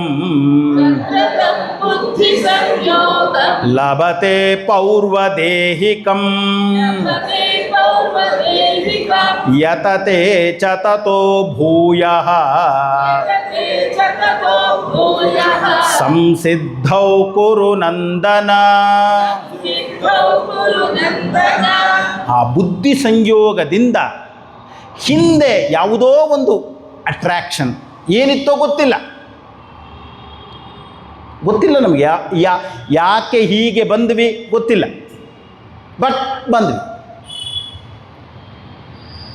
ನಮ್ಮ ಹಳ್ಳಿಯಲ್ಲಿ ನನ್ನನ್ನು ಯಾವಾಗಲೂ ನಮ್ಮ ತಾತ ಅಂತಲೇ ಕರೀತಾಯಿದ್ರು. ನಮ್ಮ ತಾತ ಹೇಗಿದ್ದರು ನಾನು ಹಾಗೆ ಇದ್ದೆ ಅಂತ. ಸೊ ಹಳ್ಳಿಯಲ್ಲಿರುವಂಥವರೆಲ್ಲ, ಹಳ್ಳಿಯಲ್ಲಿದ್ದದ್ದೇ ಒಂದು 600 ಜನ ಇನ್ಕ್ಲೂಡಿಂಗ್ ಮಕ್ಕಳು. ನಮ್ಮದೆಲ್ಲ ಸಣ್ಣ ಹಳ್ಳಿಗಳು. ಎಲ್ಲರೂ ಹೇಳೋರು, you are like your grandfather. Then ನಮ್ಮ ಗ್ರ್ಯಾಂಡ್ ಫಾದರ್ ಲೈಫನ್ನು ನೋಡಿದ್ರೆ towards end he took sannyasa, he took sannyasa and died. ಆಶ್ಚರ್ಯ ಆಗೋದಂದ್ರೆ ನೀನು ಹಾಗೇ ಇದೆಯಾ? ಐ ಡೋಂಟ್ ನೋ, ನನಗಂತೂ ಕಿಂಚಿತ್ತೂ ನೆನಪಿಲ್ಲ. ಬಟ್ ಏನೋ ಒಂದು ಎಳೀತದೆ. ಆ ಎಳೆದಿದ್ದೇನಿದೆ ಅದು ನಮ್ಮನ್ನು ಮತ್ತೆ ಈ ಮಾರ್ಗದಲ್ಲಿ ಮುಂದುವರಿಯಲಿಕ್ಕೆ. ಸಾಹಿತ್ಯ, ಎಷ್ಟೋ ಸಾಹಿತ್ಯವನ್ನು ಓದಿದ್ವಿ. ಆ ಸಾಹಿತ್ಯವನ್ನು ಓದಿದ್ರಿಂದ ಏನಾಯಿತು, ಸಾಹಿತ್ಯದಲ್ಲಿ ಅಧ್ಯಾತ್ಮವನ್ನು ಕಾಡುವ ಒಂದು ಕಲೆ ಬರ್ತದೆ. ಎಷ್ಟೊಂದು ಸಾಹಿತ್ಯ ಹಾಡುಗಳು ಕುವೆಂಪು ಅವರು ಬರೆದಿದ್ದಾರೆ. ಕುವೆಂಪು ಅವರ ಸಾಹಿತ್ಯ ಅನ್ನುವಂಥದ್ದು ನೋಡಿದ್ರೆ ಆಶ್ಚರ್ಯ ಆಗುತ್ತೆ. ಯಾಕೆ 13 ವರ್ಷ ರಾಮಕೃಷ್ಣ ಆಶ್ರಮದಲ್ಲೇ ಇರ್ತಾರೆ ಅವರು. 13 years he has spent in his Ramakrishna Mission. ಹಾಗೆ ಅವರು ಒಂದು ರೂಮಲ್ಲಿ ಜ್ವರ ಬಂದು ಮಲಗಿಬಿಟ್ಟಿರ್ತಾರೆ. ಅಲ್ಲಿದ್ದಂತಹ ಸ್ವಾಮೀಜಿ ಕರ್ಕೊಂಡು ಹೋಗ್ತಾರೆ, ಅವ್ರನ್ನ ಆಶ್ರಮದಲ್ಲಿ ಇಳಿಸ್ಕೊಡ್ತಾರೆ. ಅವ್ರು ಬರೆದಿರೋದು ಅವ್ರದ್ದು ಒಂದು ಹಾಡಿದೆ, ತುಂಬ ಸೊಗಸಾಗಿದೆ. ಇದುವರೆಗೆ ನೀಯನ್ನ ಕೈ ಹಿಡಿದು ನಡೆಸಿರುವೆ, ಇನ್ನಾದರೂ ನನ್ನ ಕೈ ಬಿಡದಿರು. ಅವರು ತಮ್ಮ ಗುರುಗಳಿಗೆ ಹೇಳ್ತಾರೆ, ಇಲ್ಲಿಯ ತನಕ ಹೇ ಗುರುಗಳೇ, ನೀವು ನನ್ನನ್ನು ಕಾಪಾಡಿದ್ದೀರಾ, ಕೈ ಹಿಡಿದು ನಡೆಸಿದ್ದೀರಾ, ಇನ್ನು ಮುಂದೇನೂ ನೀವು ನನ್ನನ್ನು ಮರಿಬೇಡಿ. ಅವರು 2 ದಾರಿ ಇದೆ ನನ್ನ ಮುಂದೆ ಅಂತ ಹೇಳ್ತಾರೆ. ವೈರಾಗ್ಯ ಒಂದು ಕಡೆ ತನ್ನ ಮಹಿಮೆಯ ತೋರಿ ಕೈ ಚಾಚಿ ಸೆಳೆಯುತ್ತಿದೆ, ಸೌಂದರ್ಯ ಒಂದು ಕಡೆ ತನ್ನ ಮೋಹವ ಬೀರಿ ಮೈ ಚಾಚಿ ಕರೆಯುತ್ತಿದೆ. ಮನೆಯವರು ಹೇಳ್ತಾ ಇದ್ದಾರೆ ಮದುವೆ ಆಗುವಂತ. ಈ ರಾಮಕೃಷ್ಣ ಮಿಷನ್ ಸಂಘ ನೋಡಿದ ಮೇಲೆ ನನಗೆ ಸನ್ಯಾಸಿ ಆಗಬೇಕು ಅಂತ ಆಸೆ ಇದೆ. ವೈರಾಗ್ಯ ಎಳೀತಾ ಇದೆ, ಸನ್ಯಾಸ. ಒಂದು ಕಡೆ ಸ್ವಾತಂತ್ರ್ಯ, ಒಂದು ಕಡೆ ಮಾಧುರ್ಯ, ನಡುವಿಹೆನು ಬಟ್ಟೆಗೆಟ್ಟು. ಒಂದು ಕಡೆ ನನಗೆ ಸ್ವಾತಂತ್ರ್ಯ ಇದೆ ಸನ್ಯಾಸದಿಂದ, ಇನ್ನೊಂದು ಕಡೆ ಮಾಧುರ್ಯ ಇದೆ, ಮಧುರತೆ ಇದೆ. ಸಮಾಜಕ್ಕೆ ಗೃಹಸ್ಥ ಧರ್ಮ ಅನ್ನುವಂಥದ್ದು ಬೇಕು. ಆದರೆ ನಡುವಿಹೆನು ಬಟ್ಟೆಗೆಟ್ಟು, ದಾರಿಗೆಟ್ಟು. ಬಟ್ಟೆ ಅನ್ನೋದಕ್ಕೆ ಸಂಸ್ಕೃತದಲ್ಲಿ, ಕನ್ನಡದಲ್ಲಿ ದಾರಿ ಅಂತ. ನನ್ನ ಬದುಕು 3 ಬಟ್ಟೆ ಆಗೋಯ್ತು ಅಂದರೆ 3 ದಾರಿ ಆಯಿತು ಅಂತ. ಬಟ್ಟೆ ಅಂದರೆ ದಾರಿ. ಮುಕ್ತಿಯನ್ನಪ್ಪಲೋ ಮಾಯೆಯನ್ನೊಪ್ಪಲೋ ತಿಳಿದ ನೀನೆನ್ನ ನಟ್ಟು ಅಂತಾರೆ. ಜ್ಞಾನಕ್ಕೆ ನಾನು ಬಂದರೆ ಮುಕ್ತಿಯನ್ನು ಅಪ್ಪುವುದು. ಸಂಸಾರದಲ್ಲಿರುವುದು ಅಂದರೆ ಮಾಯೆಯನ್ನು ಒಪ್ಪಿಕೊಳ್ಳುವುದಷ್ಟೇ. ಅದು ಕೂಡ ಜ್ಞಾನವೇ. ಆದರೆ ಬದುಕಬೇಕಾಗಿರೋದು ಮಾಯೆಯಲ್ಲಿ. ಮಾಯೆ ಅಂದ್ರೇನು? ಇಲ್ಲದ್ದನ್ನು ಇದೆ ಅಂತ ತಿಳಿಯುವುದು ಅಷ್ಟೇ ಮಾಯೆ. ಸೂರ್ಯೋದಯ ಇಲ್ಲ, ಸೂರ್ಯೋದಯ ಇದೆ ಅನ್ಬೇಕು. ಅಲ್ಲಿ ಹಾವಿಲ್ಲ, ಇರುವುದು ಹಗ್ಗ, ಆದರೆ ಹಾವು ಅಂತ ಭಯಪಡ್ತೇವೆ. ಇದೇ ಮಾಯೆ. ಮಾಯೆ ಇಲ್ಲದ್ದನ್ನು ಒಪ್ಪುವುದಕ್ಕೆ ಹೆಸರು ಮಾಯೆ. ಯಾರಿಗೆ ಯಾರುಂಟು ಅಂತ ದಾಸರು ಹೇಳಿದ್ರು. ಆದರೂ ಇವಳು ನನ್ನ ಹೆಂಡತಿ, ಇವ ನನ್ನ ಮಗ ಅಂತ ಒಪ್ಪಬೇಕು. ಇದು ಮಾಯೆ. ಯೋಚನೆ ಮಾಡಿ, ಜೀವನದಲ್ಲಿ ದಾರಿ ಇದೆ, ಯಾವುದನ್ನು ಹಿಡೀಲಿ. ಆಯಿತು, ಅವರು ಮದುವೆನೇ ಆದರು. ಅವರು ಮದುವೆ ಆದಮೇಲೆ ಅವರು ಬರೆದಿರುವ ಕೃತಿಗಳು ಅನ್ನುವಂಥ ಅದನ್ನು ನೋಡಿ ನೀವು. ರಾಮಾಯಣ ದರ್ಶನ ಬರೆದಿದ್ದಾರೆ. ಇಡೀ ಭಾರತೀಯ ಸಾಹಿತ್ಯದಲ್ಲಿ ರಾಮಾಯಣ ದರ್ಶನಂಗೆ ಈಕ್ವಲ್ ಆದಂಥ ಕೃತಿ ಇನ್ನೊಂದಿಲ್ಲ. ಎಷ್ಟು ಸೊಗಸಾಗಿ ಆ ರಾಮಾಯಣವನ್ನು ಅವರು ನಮ್ಮ ಮುಂದೆ ಇಡ್ತಾರೆ, ಅನ್ಇಮ್ಯಾಜಿನಬಲ್. ಅಷ್ಟು ಸೊಗಸಾಗಿದೆ. ಎಷ್ಟು ಎಲ್ಲ ರಾಮಾಯಣಗಳನ್ನು ಓದಿದ್ದಾರೆ. ಇದೋ ತಂದು ಮುಗಿಸಿ ಹೆನ್ ಅಂತ TS ವೆಂಕಣ್ಣಯ್ಯನವರಿಗೆ ಸಮರ್ಪಣೆ ಮಾಡ್ತಾರೆ. ಮಂಕುತಿಮ್ಮನ ಕಗ್ಗ TS ವೆಂಕಣ್ಣಯ್ಯನವರಿಗೆ ಸಮರ್ಪಣೆ ಆಗಿದೆ. ಎರಡೂ ಒಂದೇ ಸಮಯದಲ್ಲೇ ಪ್ರಕಟವಾಗಿದ್ದು 1940 ಆಸುಪಾಸಿನಲ್ಲಿ, 46ರಲ್ಲಿ ಎರಡೂ ಪ್ರಿಂಟ್ ಆಗಿದ್ದು. ನೀವು ಎರಡೂ ಓದಿದ್ರೆ ಕಗ್ಗದಲ್ಲಿರುವ ಲೈನುಗಳು as it is we can see it in Ramayana ದರ್ಶನದಲ್ಲಿ. DVG ಅವರು ಒಂದು ಪತ್ರ ಬರೀತಾರೆ. ಆ ನೆನಪಿನ ದೋಣಿ ಅವರ ಆಟೋಬಯೋಗ್ರಫಿಯಲ್ಲಿ ಇದೆ, ಪ್ರಿಂಟ್ ಮಾಡಿದ್ದಾರೆ ಅವರು. ಪುಟ್ಟಪ್ಪ, ಅವರು ಕುವೆಂಪು ಅನ್ನಲ್ಲ, ಪುಟ್ಟಪ್ಪ ಅಂತ ಇದ್ದಿದ್ದು. ಪುಟ್ಟಪ್ಪ, ನೀನು ಸುಸಂಸ್ಕಾರವನ್ನು ಹೊಂದಿದೀಯ. ನೀನು ಸನ್ಯಾಸಿ ಆಗೋದ್ರಲ್ಲಿ ಏನು ದೊಡ್ಡತನ ಇಲ್ಲ, ಯಾಕೆ ಅದು ನಿನ್ನಲ್ಲಿ ಇದೆ. ಆದರೆ ನೀನು ಕನ್ನಡ ಸಾಹಿತ್ಯಕ್ಕೆ ಬೇಕು. ಹೀಗಾಗಿ ನೀನು ಮದುವೆಯಾಗು, ಗೃಹಸ್ಥ ಧರ್ಮದಲ್ಲಿ ಇದ್ದು ನಿನ್ನ ಸಾಧನೆಯನ್ನು ಮುಂದುವರಿಸುವಂಥ DVG ಪತ್ರ ಬರೀತಾರೆ. ಅದರಲ್ಲಿ ಪ್ರಿಂಟ್ ಮಾಡಿದರೆ ಇಂಗ್ಲೀಷ್ ಲೆಟರ್ ಇದೆ ಅದರಲ್ಲಿ. ಆ್ಯಂಡ್ ಕುವೆಂಪು ಅವರ ಬದುಕನ್ನು ನಾವು ನೋಡಿದ್ರೆ ಗೊತ್ತಾಗುತ್ತೆ. ದೇಹವಿದು ನೀನಿರುವ ಗುಡಿಯೆಂದು ತಿಳಿದು ಗುಡಿಸುವೆನು ದಿನ ದಿನವೂ ದೇವದೇವ. ಶಂಕರರ ಆತ್ಮಷಟ್ಕಂ ಮನೋಬುದ್ಧಿ ಅಹಂಕಾರ ಚಿತ್ತಾನಿನ ಬುದ್ಧಿಮನ ಚಿತ್ತಹಂಕಾರ ನಾನಲ್ಲ ಕಣ್ಣಲ್ಲ ಮೂಗಲ್ಲ, ಈ ರೀತಿ ಪೂರ್ತಿ ಕನ್ನಡಕ್ಕೆ ಅನುವಾದ ಮಾಡಿದ್ದಾರೆ. ಒಂದೊಂದು ಪದ್ಯ ಅವ್ರು ಹೇಳ್ತಾರೆ, ಯಾವ ಜನ್ಮದ ಮೈತ್ರಿ ಈ ಜನ್ಮದಲ್ಲಿ, ಅದು ಹೇಳೋದು ತಮ್ಮ ಮತ್ತು ವಿವೇಕಾನಂದರ ಸ್ನೇಹ ಅನ್ನುವಂಥದ್ದು. ಅವರ ಬದುಕು ಹೇಗೆ ಅಂದರೆ ಗುರುದೇವನ ಆಣೆ, ರಾಮಕೃಷ್ಣ ಪರಮಹಂಸರ ಆಣೆ ಅಂತಾರೆ. ನಮ್ಮಿಬ್ಬರ ಬಾಂಧವ್ಯ ಅಂತ. ಯಾವ ಜನ್ಮದ ಮೈತ್ರಿ ಇದು. ಅಧ್ಯಾತ್ಮ ಅನ್ನುವಂಥದ್ದು ನನ್ನನ್ನು ಸೆಳೀತದೆ. ಯಾವಾಗ ನಾನು ಒಳ್ಳೆಯ ಸಂಘದಲ್ಲಿ ಇದ್ದರೆ, ಆ ಯತಿಗಳು ಬಂದು ಅವರನ್ನು ಕರ್ಕೊಂಡು ಹೋಗ್ತಾರೆ, ಆಗ ಪೂರ್ತಿ ಜೀವನವೇ ಬದಲಾಗ್ತದೆ ಕುವೆಂಪು ಅವರು. ಹೀಗಾಗಿ ಆದರೆ ಆ ಬುದ್ಧಿ ಸಂಯೋಗ ಅನ್ನುವಂಥದ್ದು ಎಳಿಬೇಕು ನನ್ನನ್ನು. ಯತತೆ ಭೂಯಃ ಸಂಸಿದ್ಧವು ಕುರುನ. ಅವನಂತರ ಅಲ್ಲಿಂದ ಅವನು ತನ್ನ ಸಾಧನೆ ಅನ್ನುವಂಥದ್ದನ್ನು ಮುಂದುವರಿಸ್ತಾನೆ.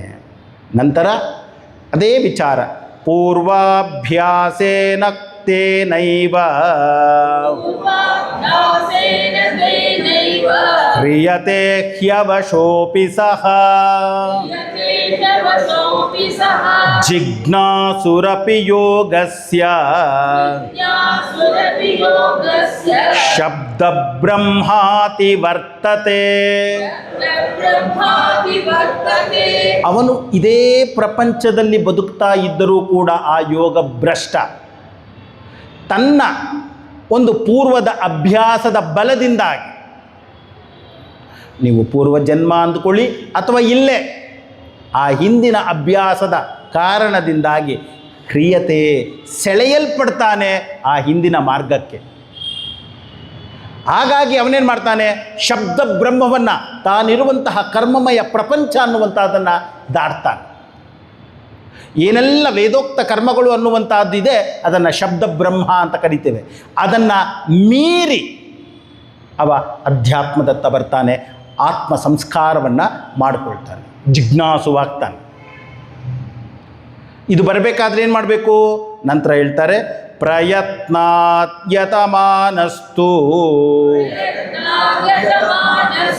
ಯೋಗಿ ಸಂಶುದ್ಧ ಕಿಲ್ಬಿಷಃ ಅನೇಕ ಜನ್ಮ ಸಂಸಿದ್ಧಃ ತತೋ ಯಾತಿ ಪರಾಂ ಗತಿಂ. ಆ ಮಾರ್ಗಕ್ಕೆ ಬಂದು ಪ್ರಯತ್ನದ ಮುಖಾಂತರ, ವಿಚಾರದ ಮುಖಾಂತರ, ಚಿಂತನೆಯ ಮುಖಾಂತರ, ಪೂಜ್ಯ ಗುರುದೇವ್ ಅದನ್ನೇ ಹೇಳ್ತಾ ಇದ್ದಾರೆ. ಥಿಂಕ್, ನಾನು ಏನು ಹೇಳಿದ್ದೇನೆ ಅದನ್ನೇ ನೀನು ರಿಪೀಟ್ ಮಾಡುವುದಲ್ಲ ನಿನ್ನ ಕೆಲಸ, ಇದು ನಿನಗೆ ಸಾಧನೆ. ವಿಚಾರ ಮಾಡು, ಪ್ರಯತ್ನ ಪೂರ್ವಕವಾಗಿ ವಿಚಾರವನ್ನು ಮಾಡು. ಸಂಶುದ್ಧ ಕಿಲ್ಬಿಷಃ, ಆ ಪಾಪಗಳು ಅನ್ನುವಂಥದ್ದು ಏನಿದೆ ಮನಸ್ಸಿನಲ್ಲಿರುವಂಥದ್ದನ್ನು ಶುದ್ಧ ಮಾಡಿಕೋ. ಕೆಟ್ಟ ಆಲೋಚನೆಗಳು ಅನ್ನುವಂಥದ್ದನ್ನು ಒಳ್ಳೆಯ ಆಲೋಚನೆಗಳ ಮುಖಾಂತರ ತೆಗೆದಾಕು. ಈ ರೀತಿಯಲ್ಲಿ ನೀನು ಬದುಕಿದ್ದೇ ಆದರೆ ಪರಾಂಗತಿಂ ಯಾತಿ, ಉತ್ಕೃಷ್ಟವಾದಂತಹ ಒಂದು ಆನಂದ ಅನ್ನುವಂಥದ್ದು ನಿನಗೆ ಸಿಗ್ತದೆ. ಅದು ನನಗೆ ಸಿಕ್ಕಬೇಕಾದ್ರೆ ಏನು ಮಾಡಬೇಕು? ಪ್ರಯತ್ನ. ಏನು ಪ್ರಯತ್ನ? ನಿರಂತರವಾಗಿ ಚಿಂತನೆಯನ್ನು ಮಾಡಬೇಕು. ಒಂದು ಶ್ಲೋಕ ತೆಗೆದುಕೋ ನೋಡಿ, ಧರ್ಮಕ್ಷೇತ್ರೇ ಕುರುಕ್ಷೇತ್ರೇ ಸಮವೇತಾಯುಯುತ್ಸವಃ ಮಾಮಕ ಪಾಂಡವಾಶ್ಚೈವ ಕಿಮಕುರ್ವತ ಸಂಜಯ. ಸುಲಭ ಶ್ಲೋಕ. ಧೃತರಾಷ್ಟ್ರ ಅನ್ನುವಂಥವನು ಕೇಳಿದ ಒಂದೇ ಪ್ರಶ್ನೆ, ಧರ್ಮಕ್ಷೇತ್ರವಾದಂತಹ ಕುರುಕ್ಷೇತ್ರದಲ್ಲಿ ಯುದ್ಧವನ್ನು ಮಾಡಬೇಕು ಅನ್ನುವಂತಹ ಇಚ್ಛೆ ಉಳ್ಳಂತ ಬಂದಿರುವಂತಹ ಯೂತ್ಸುಗಳು, ನನ್ನ ಮಕ್ಕಳು ಮತ್ತು ಪಾಂಡವರು ಏನು ಮಾಡಿದರು ಸಂಜಯ? ನಾನು 2005ನೇ ಇಸ್ವಿನಲ್ಲಿ ಮಂಡ್ಯಕ್ಕೆ ಹೋದದ್ದು. ಒಂದು ತಲೆಯಲ್ಲಿ ಬಂತು, ಏನು ಭಗವದ್ಗೀತೆಯಲ್ಲಿ ಸಂಸ್ಕೃತದಲ್ಲಿ ಏನೆಲ್ಲ ಭಾಷ್ಯಗಳಿದೆ ಎಲ್ಲವನ್ನ ಕ್ಲಾಸ್ ಮಾಡಬೇಕು ಅಂದ್ರೇನು, ನಾನು ಕಲಿಬೇಕು ಅಂತ. ನಂದು ಒಂದೇ ನಿಯಮ, ನನಗೆ ಯಾವುದು ಓದಬೇಕು ಅನಿಸ್ತದೋ ಅದನ್ನು ಕ್ಲಾಸ್ ತೊಗೊಳ್ತೀನಿ. ಹೀಗಾಗಿ ನಾನು ಮಂಡ್ಯದಲ್ಲಿ ಎಲ್ಲ ಉಪನಿಷತ್ತುಗಳು ಓದಬೇಕು ಅನಿಸೋದು, ಸುಮಾರು ಒಂದು 50-60 ಉಪನಿಷತ್ ಕ್ಲಾಸ್ ಮಾಡಿದೆ. ಯಾಕೆ? ನನಗೆ ಓದಬೇಕು. ಕುಮಾರವ್ಯಾಸನನ್ನು ಕಲಿಬೇಕು ಅನ್ನಿಸ್ತು, ಕುಮಾರವ್ಯಾಸನ ಪೂರ್ತಿ ಕ್ಲಾಸ್ ಮಾಡಿದೆ. ಕನಕದಾಸರದ್ದು ಹರಿಭಕ್ತಿ ಸಾರ ಕ್ಲಾಸ್ ಮಾಡಬೇಕು, ಸೋಮೇಶ್ವರ ಶತಕ ಮಾಡಬೇಕು, ನನಗೆ ಓದಬೇಕು, ನಾನು ಮಾಡೋದು. They have no choice. ಹೀಗಾಗಿ ಎಲ್ಲ ನನಗೆ ಕಲಿಬೇಕು, ನಾನು ಮಾಡ್ತೀನಿ. ನೀವು ಆ ಭಗವದ್ಗೀತೆ ಕ್ಲಾಸ್ ಮಾಡಬೇಕು ಅಂದಾಗ ಸುಮಾರು ಒಂದು 17-18 ಸಂಸ್ಕೃತ ಭಾಷೆಗಳು ಸಿಕ್ತು. 17-18 ಸಂಸ್ಕೃತದ್ದು, ಬರೀ ಸಂಸ್ಕೃತದ್ದು. ನಿಮ್ಗೆ ಆಶ್ಚರ್ಯ ಆಗ್ಬೋದು, ಹನುಮಂತನ ಭಾಷ್ಯ ಉಂಟು ಭಗವದ್ಗೀತೆ ಮೇಲೆ, ಪೈಶಾಚ ಭಾಷ್ಯ ಅಂತ. ಎಲ್ಲ ಕ್ಲಾಸ್ ಮಾಡುವ ಅಂತ.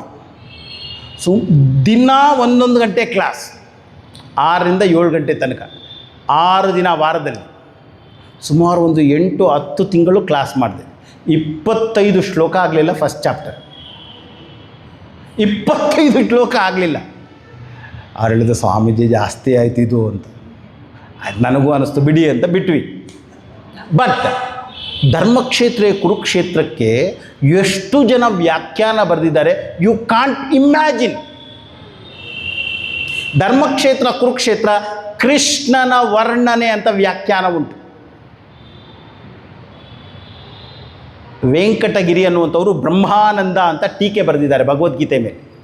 ವೆಂಕಟನಾಥ ಬ್ರಹ್ಮಾನಂದ ಅನ್ನುವಂತಹ ಭಗವದ್ಗೀತೆ ಕಾಮೆಂಟ್ರಿ, ಅದರಲ್ಲಿ ಧರ್ಮಕ್ಷೇತ್ರೇ ಕುರುಕ್ಷೇತ್ರೇ ಅನ್ನುವಂಥದ್ದು ಕೃಷ್ಣನ ಮಹಿಮೆ ಅಂತ. ಇನ್ನೊಬ್ಬ ಕವಿ ಬರೀತಾನೆ, ಧರ್ಮಕ್ಷೇತ್ರೇ ಕುರುಕ್ಷೇತ್ರೇ ಅನ್ನುವಂಥದ್ರಲ್ಲಿ ಕ್ಷೇತ್ರೇ ಕಾಮನ್ ಇದೆ, ಅದನ್ನು ಫಸ್ಟ್ ಹಾಕು, ಕ್ಷೇತ್ರೇ ಧರ್ಮಕ್ಕನ್ನು ಅಕ್ಯುಸಿಟಿವ್ ಕೇಸ್, ಸೆಕೆಂಡ್ ಕೇಸ್ ಮಾಡು, ಧರ್ಮಂ ಕುರು. ಕ್ಷೇತ್ರೇ ಧರ್ಮಂ ಕುರು, ಇದೇ ಇಡೀ ಭಗವದ್ಗೀತೆ ಅಂತ. ನೀನು ಇರುವ ಕ್ಷೇತ್ರದಲ್ಲಿ ಧರ್ಮವನ್ನು ಆಚರಿಸು, ಇದೇ ಭಗವದ್ಗೀತೆ ಸಾರ್. ಹೀಗಾಗಿ ಸಾಧನೆ ಅಂದರೆ ಏನು? ಎಲ್ಲಿ ಬೇಕಾದರೂ ಏನನ್ನು ಬೇಕಾದರೂ ಕಾಣುವ ಸಾಮರ್ಥ್ಯ ನಮಗಿದೆ. ಅದನ್ನು ಶಾಸ್ತ್ರ ಪರ್ಮಿಷನ್ ಕೊಡ್ತದೆ, ಮಾಡು. ಇವಾಗ ಅದನ್ನೇ ಕೃಷ್ಣ ಹೇಳ್ತಾನೆ, ಏನು? ತಪಸ್ವಿಭ್ಯೋಧಿಕೋ ಯೋಗಿ ಜ್ಞಾನಿಭ್ಯೋಪಿ ಮತೋಧಿಕಃ ಕರ್ಮಿಭ್ಯಶ್ಚಾಧಿಕೋ ಯೋಗಿ ತಸ್ಮಾತ್ ಯೋಗಿ ಭವಾರ್ಜುನ. ತಸ್ಮಾತ್ ಯೋಗಿ ಆತ್ಮಜ್ಞಾನಿ, ಯೋಗಾರೂಢ, ಸನ್ಯಾಸಿ ಭವ ಹೇ ಅರ್ಜುನ. ಆರಂಭದಲ್ಲೇ ಹೇಳಿದ್ದೀನಿ, ಜ್ಞಾನಿ ಅಂದರೆ ಸನ್ಯಾಸಿ, ಸನ್ಯಾಸಿ ಅಂದರೆ ಯೋಗಾರೂಢ, ಯೋಗಾರೂಢ ಅಂದರೆ ಯುಕ್ತ, ಎಲ್ಲವೂ ಒಂದೇ. ಏನು ಮಾಡಬೇಕು ನೀನು? ಯೋಗಿ ಅನ್ನುವಂಥವನು ತಪಸ್ವಿಭ್ಯ, ಅವನು ತಪಸ್ವಿಗಿಂತ ಶ್ರೇಷ್ಠ. ಅವನು ಜ್ಞಾನಿಭ್ಯ ಅಂದ್ರೇನು? ವೇದದ ಕರ್ಮ, ಬರೀ ಶಾಸ್ತ್ರವನ್ನಷ್ಟೇ ತಿಳಿದಿದ್ದಾನೆ, ಅದರ ಅರ್ಥವನ್ನು ತಿಳಿದಿಲ್ಲ. ಅವನಿಗೆ ತೈತ್ರಿಯೋಪನಿಷತ್ ಹೇಳಲಿಕ್ಕೆ ಬರ್ತದೆ, ಆದರೆ ತೈತ್ರಿಯೋಪನಿಷತ್ತಲ್ಲಿ ಏನಿದೆ ಅವನಿಗೆ ಗೊತ್ತಿಲ್ಲ. ನಾವು ಋಗ್ವೇದವನ್ನು ಸಾಯಣ ಭಾಷ್ಯದ ಜೊತೆಲಿ ಓದಬೇಕಾದ್ರೆ ಆರಂಭದಲ್ಲಿ ಸಾಯಣ ಭಾಷ್ಯದಲ್ಲಿ ಹೇಳ್ತಾರೆ, ಏನಪ್ಪ ಅಂದರೆ ಬರೀ ವೇದವನ್ನು ಹೇಳೋದು ಓಕೆ, ಆದರೆ ಅದು ಪೂರ್ಣ ಅಲ್ಲ. ಆ ಹೇಳಿದ ವೇದದ ಅರ್ಥವನ್ನು ತಿಳಿಯುವುದು ಒಂದು ಹೆಜ್ಜೆ ಮೇಲೆ, ಅದೇ ಅಲ್ಟಿಮೇಟಾ? ಇಲ್ಲ. ಅದನ್ನು ಕಲ್ತಾದ ಮೇಲೆ ಇನ್ನೊಬ್ಬರಿಗೆ ಅದನ್ನು ತಿಳಿಸಬೇಕು, ಅದು ಉತ್ಕೃಷ್ಟವಾದದ್ದು. ಸಾಯಣಾಚಾರ್ಯರು ಭಾಷ್ಯದಲ್ಲಿ ಹೇಳ್ತಾರೆ. ಹೀಗಾಗಿ ಶಾಸ್ತ್ರವನ್ನಷ್ಟೇ ನಾನು ಕಲ್ತಿದ್ದೇನೆ, ಅದಕ್ಕಿಂತ ಶ್ರೇಷ್ಠವಾದದ್ದಿದೆ. ನಂತರ ಅಧಿಕಃ ಅಂದ್ರೇನು? ಯೋಗಿ ತಪಸ್ವಿಭ್ಯ ಅಧಿಕಃ, ಆತ್ಮಜ್ಞಾನಿ ಅನ್ನುವಂಥವನು ತಪಸ್ವಿಗಳಿಗಿಂತ ಅಧಿಕ, ಜ್ಞಾನಿಗಳಿಗಿಂತ ಅಧಿಕ. ನಂತರ ಕರ್ಮಿಭ್ಯ, ಕರ್ಮವನ್ನು ಮಾಡುವವರಿಗಿಂತನೂ ಅವನು ಅಧಿಕ. ಆದ್ದರಿಂದ ನೀನು ಯೋಗಿಯಾಗು, ಆತ್ಮಜ್ಞಾನಿಯಾಗು, ವಿಚಾರ ಮಾಡು. ಈ ರೀತಿ ನಾವು ಒಂದನ್ನಿಂದ ಮೀರಿ ಮೇಲೆ ಹೋಗಬೇಕು. ಮೊದಲು ನನಗೆ ಭಗವದ್ಗೀತೆ ಹೇಳಲಿಕ್ಕೆ ಕಲಿಬೇಕು, ನಂತರ ಹೇಳಿ ಆದಮೇಲೆ ಆ ಶ್ಲೋಕಗಳಿಗೆ ಅರ್ಥವನ್ನು, ಒಂದಕ್ಕೆ ಹಲವಾರು ಅರ್ಥಗಳು ಅನ್ನುವಂಥದ್ದನ್ನು ಕಂಡುಹಿಡ್ಕೊಳ್ಬೇಕು. ಸಾಧ್ಯ ಆಗುತ್ತೆ. ಮನಸ್ಸು ಅನ್ನುವಂಥದ್ದು ಅಷ್ಟು ಸಾಮರ್ಥ್ಯವನ್ನು ಹೊಂದಿದೆ. ಅದು ಹೊಸ ಅರ್ಥವನ್ನು ಕಂಡುಹಿಡ್ಕೊಳ್ತದೆ. ನಮ್ಮ ಬದುಕು ಅನ್ನುವಂಥದ್ದೇ ನಮಗೆ ಹೊಸ ಪಾಠವನ್ನು ಕೊಡ್ತದೆ. ಹೀಗಾಗಿ ಈ ಆತ್ಮಜ್ಞಾನವನ್ನು ತಿಳಿಯಬೇಕಾದ್ರೆ ಒಂದನ್ನು ಮೀರಿ ಮೀರಿ ಮೀರಿ ಮೇಲೆ ಇರಬೇಕು. ಕೊನೆಯ 47ನೇ ಶ್ಲೋಕದಲ್ಲಿ ಯೋಗಿನಾಮಪಿ ಸರ್ವೇಷಾಂ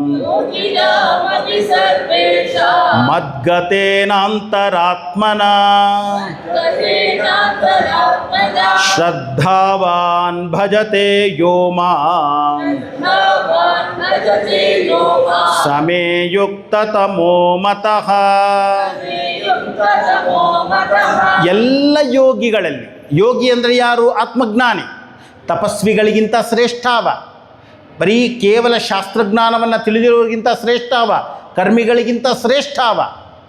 ಆದರೆ ಆ ಎಲ್ಲರಿಗಿಂತ ಶ್ರೇಷ್ಠ ಸರ್ವೇಷಾಂ ಯೋಗಿನ, ಅಂತಹ ಯೋಗಿಗಳಲ್ಲೂ ಕೂಡ ಶ್ರದ್ಧಾವಾನ್, ಯಾರಲ್ಲಿ ಶ್ರದ್ಧೆ ಇದೆಯೋ, ಶ್ರದ್ಧೆ ಇರುವಂಥವನು ಮದ್ಗತೇನಾಂತರಾತ್ಮನ, ಆ ಶ್ರದ್ಧಾವುಳ್ಳಂಥವನು ನನ್ನಲ್ಲಿಯೇ, ನನ್ನ ನಿಜ ಸ್ವರೂಪವೇ ನಾನೇ ಅವನಾಗಿರ್ತೇನೆ ಅಷ್ಟೇ. ಮಾಂ ಭಜತೆ, ತನ್ನ ಆತ್ಮಸ್ವರೂಪದಲ್ಲಿಯೇ ಅವ ನಿಲ್ತಾನೆ. ಮಾಂ ಅನ್ನುವಂಥ ಶಬ್ದಕ್ಕೇನರ್ಥ? ಆತ್ಮಸ್ವರೂಪ. ಆತ್ಮಸ್ವರೂಪದಲ್ಲಿ ಅವ ನಿಲ್ತಾನೆ. ಅದ್ವೈತ ಜ್ಞಾನ ನನಗೆ ಗೊತ್ತು, ಅರಿತುಕೊಂಡಿದ್ದೇನೆ. ಅರಿತಿರುವವರಲ್ಲಿ ತನ್ನಲ್ಲೇ ತಾನು ನಿಲ್ಲುವಂಥವನಿದಾನಲ್ಲ, ಅವನು ನನಗೂ ವ್ಯತ್ಯಾಸವೇ ಇಲ್ಲ. ಸಮೇ ಯುಕ್ತತಮಃ ಮತಃ, ನನ್ನ ಪ್ರಕಾರ ಅಂಥವನೇ ಯುಕ್ತತಮಃ. ಯುಕ್ತಃ, ಯುಕ್ತತರಃ, ಯುಕ್ತತಮಃ. Positive, comparative, superlative. ಯುಕ್ತತಮಃ ಅಂದರೆ ಸೂಪರ್ಲೇಟಿವ್, ಗುಡ್, ಬೆಟರ್, ಬೆಸ್ಟ್ ಇದ್ದ ಹಾಗೆ. ಯುಕ್ತತಮಃ ಮತಃ, ಇದೇ ನನ್ನ ಅಭಿಪ್ರಾಯ. ಸೊ ಹೀಗಾಗಿ ಯಾರು ಶ್ರೇಷ್ಠ? ಏನೊಂದು ಶಾಸ್ತ್ರ ಹೇಳ್ತದೆ, ಜೀವನ್ಮುಕ್ತನ ಬಗ್ಗೆ ವಿವರಿಸ್ತದೆ, ಜ್ಞಾನಿಯ ಬಗ್ಗೆ ವಿವರಿಸ್ತದೆ, ಸ್ಥಿತಪ್ರಜ್ಞನ ಬಗ್ಗೆ ವಿವರಿಸ್ತದೆ. ಆ ಸ್ಥಿತಪ್ರಜ್ಞ ಬೇರೆ ಎಲ್ಲೂ ಇಲ್ಲ, ಅದು ನಾನೇ ಅಂತ ಯಾರು ತಿಳಿತಾನೋ ಅವನೇ ಯುಕ್ತತಮ. ಓಂ ತತ್ಸತ್. ಇತಿ ಶ್ರೀಮದ್ಭಗವದ್ಗೀತಾಸು ಉಪನಿಷತ್ಸು ಬ್ರಹ್ಮವಿದ್ಯಾಯಾಂ ಯೋಗಶಾಸ್ತ್ರೇ ಶ್ರೀಕೃಷ್ಣಾರ್ಜುನ ಸಂವಾದೇ ಆತ್ಮಸಂಯಮಯೋಗೋ ನಾಮ ಧ್ಯಾನಯೋಗೋ ನಾಮ ಷಷ್ಠೋಧ್ಯಾಯಃ. ಓಂ ತತ್ ಸತ್, ಈ ಮೂರು ಕೂಡ ನನ್ನ ಮತ್ತು ನಿಮ್ಮ ಹೆಸರು. ನಾನು ಅಂದರೆ ಓಂ, ನಾನೇ ಓಂ, ನಾನೇ ಓಂಕಾರ ಸ್ವರೂಪ. ನಾವೆಲ್ಲರೂ ಓಂಕಾರ ಸ್ವರೂಪರು. ಸೃಷ್ಟಿ ಸ್ಥಿತಿ ಲಯ ಮೂರು ನಮ್ಮಲ್ಲೇ ನಡೆಯುವಂಥದ್ದು. ಅದಕ್ಕೆ ಹೆಸರು ಅಕಾರ ಉಕಾರ ಮಕಾರ. ಜಾಗ್ರತ್ ಸ್ವಪ್ನ ಸುಷುಪ್ತಿ, ಬ್ರಹ್ಮ ವಿಷ್ಣು ಮಹೇಶ್ವರ, ಎಲ್ಲಿ? ಓಂ. ನಾನು ಹೇಳಿದೆ, ಜಾಬಲ್ಯೋಪನಿಷತ್ ಅನ್ನುವಂಥದ್ರಲ್ಲಿ ಬರ್ತದೆ. ವಿಭೂತಿ ಧಾರಣ ಅನ್ನುವುದರಿಂದ ಪಶು ಅನ್ನುವಂಥವನು ಪಶುಪತಿ ಆಗಬಹುದು. ವಿಭೂತಿ ಧಾರಣ ಅಂದ್ರೇನು? ಅಕಾರ ಉಕಾರ ಮಕಾರ, ಬ್ರಹ್ಮ ವಿಷ್ಣು ಮಹೇಶ್ವರ, ಇದರೇ ಹೇಳೋದು. ಸ್ಥೂಲ ಸೂಕ್ಷ್ಮ ಕಾರಣ. ತತ್ ಅಂದರೂ ಕೂಡ ನಾನೇ. ಯಾಕೆ? ತತ್ ತ್ವಂ ಅಸಿ, ಇದು ಮಹಾವಾಕ್ಯ. ತತ್ ಸಚ್ಚಿದಾನಂದ ಸ್ವರೂಪ ಶುದ್ಧ ಚೈತನ್ಯ, ತ್ವಂ ನೀನು ಅಸಿ ಆಗಿದ್ದೀಯ. ಮುಕ್ತಿಕೋಪನಿಷತ್ ಅಂತ ಒಂದು ಉಪನಿಷತ್ತಿದೆ. ಅಲ್ಲಿ ಹನುಮಂತ ಮತ್ತು ರಾಮನ ನಡುವೆ ಸಂವಾದ. ಮನುಷ್ಯ ಯಾವಾಗ ಜೀವನ್ಮುಕ್ತನಾಗ್ತಾನೆ ಅಂತ ಹನುಮಂತ ಪ್ರಶ್ನೆ ಕೇಳ್ತಾನೆ ಆರಂಭದಲ್ಲಿ. ಆಗ ರಾಮ ಹೇಳ್ತಾನೆ ಜ್ಞಾನದಿಂದ ಅಂತಾನೆ. ಯಾವ ಜ್ಞಾನದಿಂದ? ಹನುಮಂತನ ಪ್ರಶ್ನೆ. ಉಪನಿಷತ್ ಜ್ಞಾನದಿಂದ. ಆಗ ಹೇಳ್ತಾನೆ ಉಪನಿಷತ್ ಜ್ಞಾನ ಅಂದರೆ ಏನು? ಬ್ರಹ್ಮಾತ್ಮೈಕ್ಯ ಬೋಧವನ್ನು ಬೋಧಿಸುವಂತಹದ್ದೇ ಉಪನಿಷತ್. ನಾನು ಯಾವ ಉಪನಿಷತ್ತನ್ನು ಓದಬೇಕು? ಹನುಮಂತ ಕೇಳ್ತಾನೆ. ರಾಮ ಹೇಳ್ತಾನೆ ಮಾಂಡುಕ್ಯಮೇಕಂ ಅಲಂ. ರಾಮ ಹೇಳ್ತಾನೆ ಮಾಂಡುಕ್ಯೋಪನಿಷತ್ ಒಂದು ಓದು ಸಾಕು, ಇನ್ನೇನು ಬೇಕಾಗಿಲ್ಲ. ಮಾಂಡುಕ್ಯೋಪನಿಷತ್ ಒಂದು ಓದು. ನಂತರ ಹೇಳ್ತಾನೆ ಮಾಂಡುಕ್ಯೋಪನಿಷತ್ ಓದಿ ಕೂಡ ನನಗೆ ಅರ್ಥ ಆಗಲಿಲ್ಲ ಅಂದರೆ ದಶೋಪನಿಷತ್ ಓದು. ಈಶಕೇನ ಕಟ ಪ್ರಶ್ನ ಮುಂಡ ಮಾಂಡುಕ್ಯ ತಿತ್ತಿರಿ ಐತರೇಯ ಛಾಂದೋಗ್ಯಂ ಚ ಬೃಹದಾರಣ್ಯಕಂ ತಥಾ. ಈ ಶ್ಲೋಕ ಬರೋದು ಮುಕ್ತಿಕೋಪನಿಷತ್ತಿನಲ್ಲಿ. ಹನುಮಂತ ನೆಕ್ಸ್ಟ್ ಪ್ರಶ್ನೆ, ಈ 10 ಓದಿ ಕೂಡ ಅರ್ಥ ಆಗಲಿಲ್ಲ ಅಂದರೆ 32 ಓದು ಅಂತ 32 ಕೈವಲ್ಯ ಶ್ವೇತಾಶ್ವತರು ಲಿಸ್ಟ್ ಕೊಡ್ತಾರೆ. ಅಲ್ಲ 32 ಓದಿ ಆಗಲಿಲ್ಲ ಅಂದರೆ ಉಳಿದಿರುವಂತಹ 108 ಓದು. 108 ಉಪನಿಷತ್ತುಗಳ ಲಿಸ್ಟ್ ಕೊಡ್ತಾರೆ. ಯಾವ ಉಪನಿಷತ್ ಯಾವ ವೇದಕ್ಕೆ ಸೇರಿದ್ದು, ಯಾವ ಉಪನಿಷತ್ತಿಗೆ ಯಾವುದು ಶಾಂತಿ ಮಂತ್ರ ಎಲ್ಲ ಅಲ್ಲಿ ಬರ್ತದೆ. ಮಾಂಡುಕ್ಯಮೇಕಂ ಅಲಂ ಅಂತ ಯಾಕೆ ಹೇಳ್ದ? ಸಿಂಪಲ್. ಮಾಂಡುಕ್ಯೋಪನಿಷತ್ ಅನ್ನುವಂಥದ್ದು ಫಸ್ಟ್ ಹೇಳ್ತದೆ ಓಂ ಇತ್ಯೇತದರಕ್ಷರಮಿದಗಂ ಸರ್ವಂ. ಓಂ ಅನ್ನುವಂಥದ್ದೇ ಸರ್ವ, ಎಲ್ಲವೂ ಓಂಕಾರವೇ ಅಂತ. ನೆಕ್ಸ್ಟ್ 2ನೇ ಶ್ಲೋಕದಲ್ಲಿ ಬ್ರಹ್ಮೈವೇದಮಿದಗಂ ಸರ್ವಂ, ಬ್ರಹ್ಮವೇ ಸರ್ವ ಅಂತ. ಸೊ ನಮಗೆ ಮ್ಯಾಥಮೆಟಿಕ್ಸ್ ಇಷ್ಟ ಆಗೋದ್ರಿಂದ ಓಂ is equal to sarva is equal to ಬ್ರಹ್ಮ. ಓಂ ಅಂದರೂ ಒಂದೇ, ಸರ್ವ ಅಂದರೂ ಒಂದೇ, ಬ್ರಹ್ಮ ಅಂದರೂ ಒಂದೇ. ಅದೇ 2ನೇ ಶ್ಲೋಕದ ನೆಕ್ಸ್ಟ್ ಲೈನ್ ಹೇಳ್ತಾನೆ ಅಯಂ ಆತ್ಮ ಬ್ರಹ್ಮ, ಮಹಾವಾಕ್ಯ. ಈ ಆತ್ಮವೇ ಬ್ರಹ್ಮ. Therefore Om is equal to sarva is equal to Brahma is equal to atma. ಆತ್ಮ ಅಂದರೆ ಯಾರು? ನಾನು. ನಾನು ಅಂದರೆ ಯಾರು? ಬ್ರಹ್ಮ. ನಾನು ಬ್ರಹ್ಮ ಅಂದರೆ ಏನು? ಓಂ. ಆ ಬ್ರಹ್ಮನನ್ನೇ ಇನ್ನೊಂದು ಶಬ್ದ ತತ್. ತತ್ ಅಂದರೆ ಆ ಬ್ರಹ್ಮ. ತತ್ ತ್ವಂ ಬ್ರಹ್ಮ ತ್ವಂ ಅಸಿ, ಅದು ನೀನೇ ಆಗಿದ್ದೀಯಾ. ಹೀಗಾಗಿ ಬ್ರಹ್ಮ ಅಂದರೆ ಸತ್. ಓಂ ತತ್, ಅದಕ್ಕೆ ಇನ್ನೊಂದು ಹೆಸರು ಸತ್. ಛಾಂದೋಗ್ಯ ಉಪನಿಷತ್ತಿನ 6ನೇ ಅಧ್ಯಾಯ 2ನೇ ಖಂಡ ಸದೇವ ಸೌಮ್ಯ ಇದಮಗ್ರ ಆಸೀತ್ ಏಕಮೇವಾದ್ವಿತೀಯಂ, ಅಲ್ಲಿ ಬ್ರಹ್ಮನನ್ನು ಸತ್ ಅಂತ ಹೇಳ್ತಾರೆ. ಸೊ ಇಡೀ ಭಗವದ್ಗೀತೆಯಲ್ಲಿ ಓಂ ತತ್ ಸತ್ ಈ 3ಅನ್ನೇ ಹೇಳಿತ್ತು. 3 ಕೂಡ ಒಂದೇ. ಓಂ ಇಸ್ ಈಕ್ವಲ್ ಟು ತತ್ ಇಸ್ ಈಕ್ವಲ್ ಟು ಸತ್. ಆ ಓಂ ತತ್ ಸತ್ ಅನ್ನುವಂಥದ್ದು ಶ್ರೀಮದ್ ಭಗವದ್ಗೀತೆಯಲ್ಲಿ ಏನದು? ಉಪನಿಷತ್ತಿನ ಸಾರ. ಅದು ಯೋಗಶಾಸ್ತ್ರ. ಯಾಕೆ ಯೋಗಶಾಸ್ತ್ರ? 2ನ್ನ ಒಟ್ಟಿಗೆ ಸೇರಿಸುವಂಥದ್ದಕ್ಕೆ ಹೆಸರು ಯೋಗ. ಯುಜ್ಯತೆ ಅನೇನವಾ ಇತಿ ಯೋಗ. 2ನ್ನ ಒಟ್ಟಿಗೆ ಸೇರಿಸುವುದು ಯೋಗ.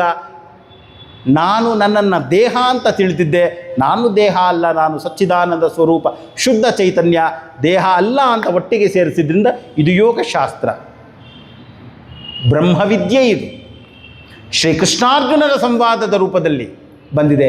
ಕಡೆಗೆ ಗೊತ್ತಾಗುತ್ತೆ ಅರ್ಜುನಾನೇ ಕೃಷ್ಣ, ಕೃಷ್ಣಾನೇ ಅರ್ಜುನ. ಪ್ರೂಫ್ ಏನು ಸ್ವಾಮೀಜಿ? ಭಗವದ್ಗೀತೆಯ 10ನೇ ಅಧ್ಯಾಯದಲ್ಲಿ ಕೃಷ್ಣ ಹೇಳ್ತಾನೆ ಪಾಂಡವಾನಾಂ ನೀನೇ ನಾನು ಅಂತ. ಕೃಷ್ಣ ಬೇರೆ ಅರ್ಜುನ ಬೇರೆ ಅಲ್ಲ, ನಾನು ಬೇರೆ, ಪರಬ್ರಹ್ಮ ಪರಮಾತ್ಮ ಶುದ್ಧ ಚೈತನ್ಯ ಬೇರೆ ಅಲ್ಲ, ಒಂದೇ. ಆತ್ಮ ಸಂಯಮ, ಧ್ಯಾನ, ಯೋಗ ಅನ್ನುವಂತಹ ಹೆಸರು ಇದು ಮಹಾಭಾರತದಲ್ಲಿ ಇಲ್ಲ. ಮಹಾಭಾರತದ ಭೀಷ್ಮ ಪರ್ವದ 25 ಶ್ಲೋಕದಿಂದ 18 ಒಂದು ಅಧ್ಯಾಯಗಳನ್ನು ತೆಗೆದಾಗ, ಪ್ರತ್ಯೇಕಗೊಳಿಸಿದಾಗ ಅದಕ್ಕೆ ಶ್ರೀಮದ್ ಭಗವದ್ಗೀತಾ ಅಂತ. ಮಹಾಭಾರತದಲ್ಲಿ ಈ ಹೆಸರು ಅನ್ನುವಂಥದ್ದು ಇಲ್ಲ. ಇಲ್ಲಿಗೆ 6ನೇ ಅಧ್ಯಾಯ ಅನ್ನುವಂಥದ್ದು ಮುಕ್ತಾಯವಾಯಿತು. 8 ದಿನಗಳ ಕಾಲ ನಾವು ಗೀತೆಯ 6ನೇ ಅಧ್ಯಾಯದ ಚಿಂತನೆಯನ್ನು ಮಾಡಿದ್ದೇವೆ. ಆಯೋಜನೆ ಮಾಡಿದಂತಹ ಎಲ್ಲ ಮಿಷನ್ನಿನ ಸದಸ್ಯರಿಗೆ, ನಮಗೆ ಭಿಕ್ಷೆಯನ್ನು ನೀಡಿದಂತಹ ಎಲ್ಲ ಮಿಷನ್ನಿನ ಸದಸ್ಯರಿಗೆ ಹರಿ ಓಂ ನಾರಾಯಣ. ಓಂ ಗುರುದಕ್ಷಿಣೆ ಕೊಡಬೇಕು ಅನ್ನುವಂಥವರು ಅಲ್ಲಿ ಕೊಡಬಹುದು.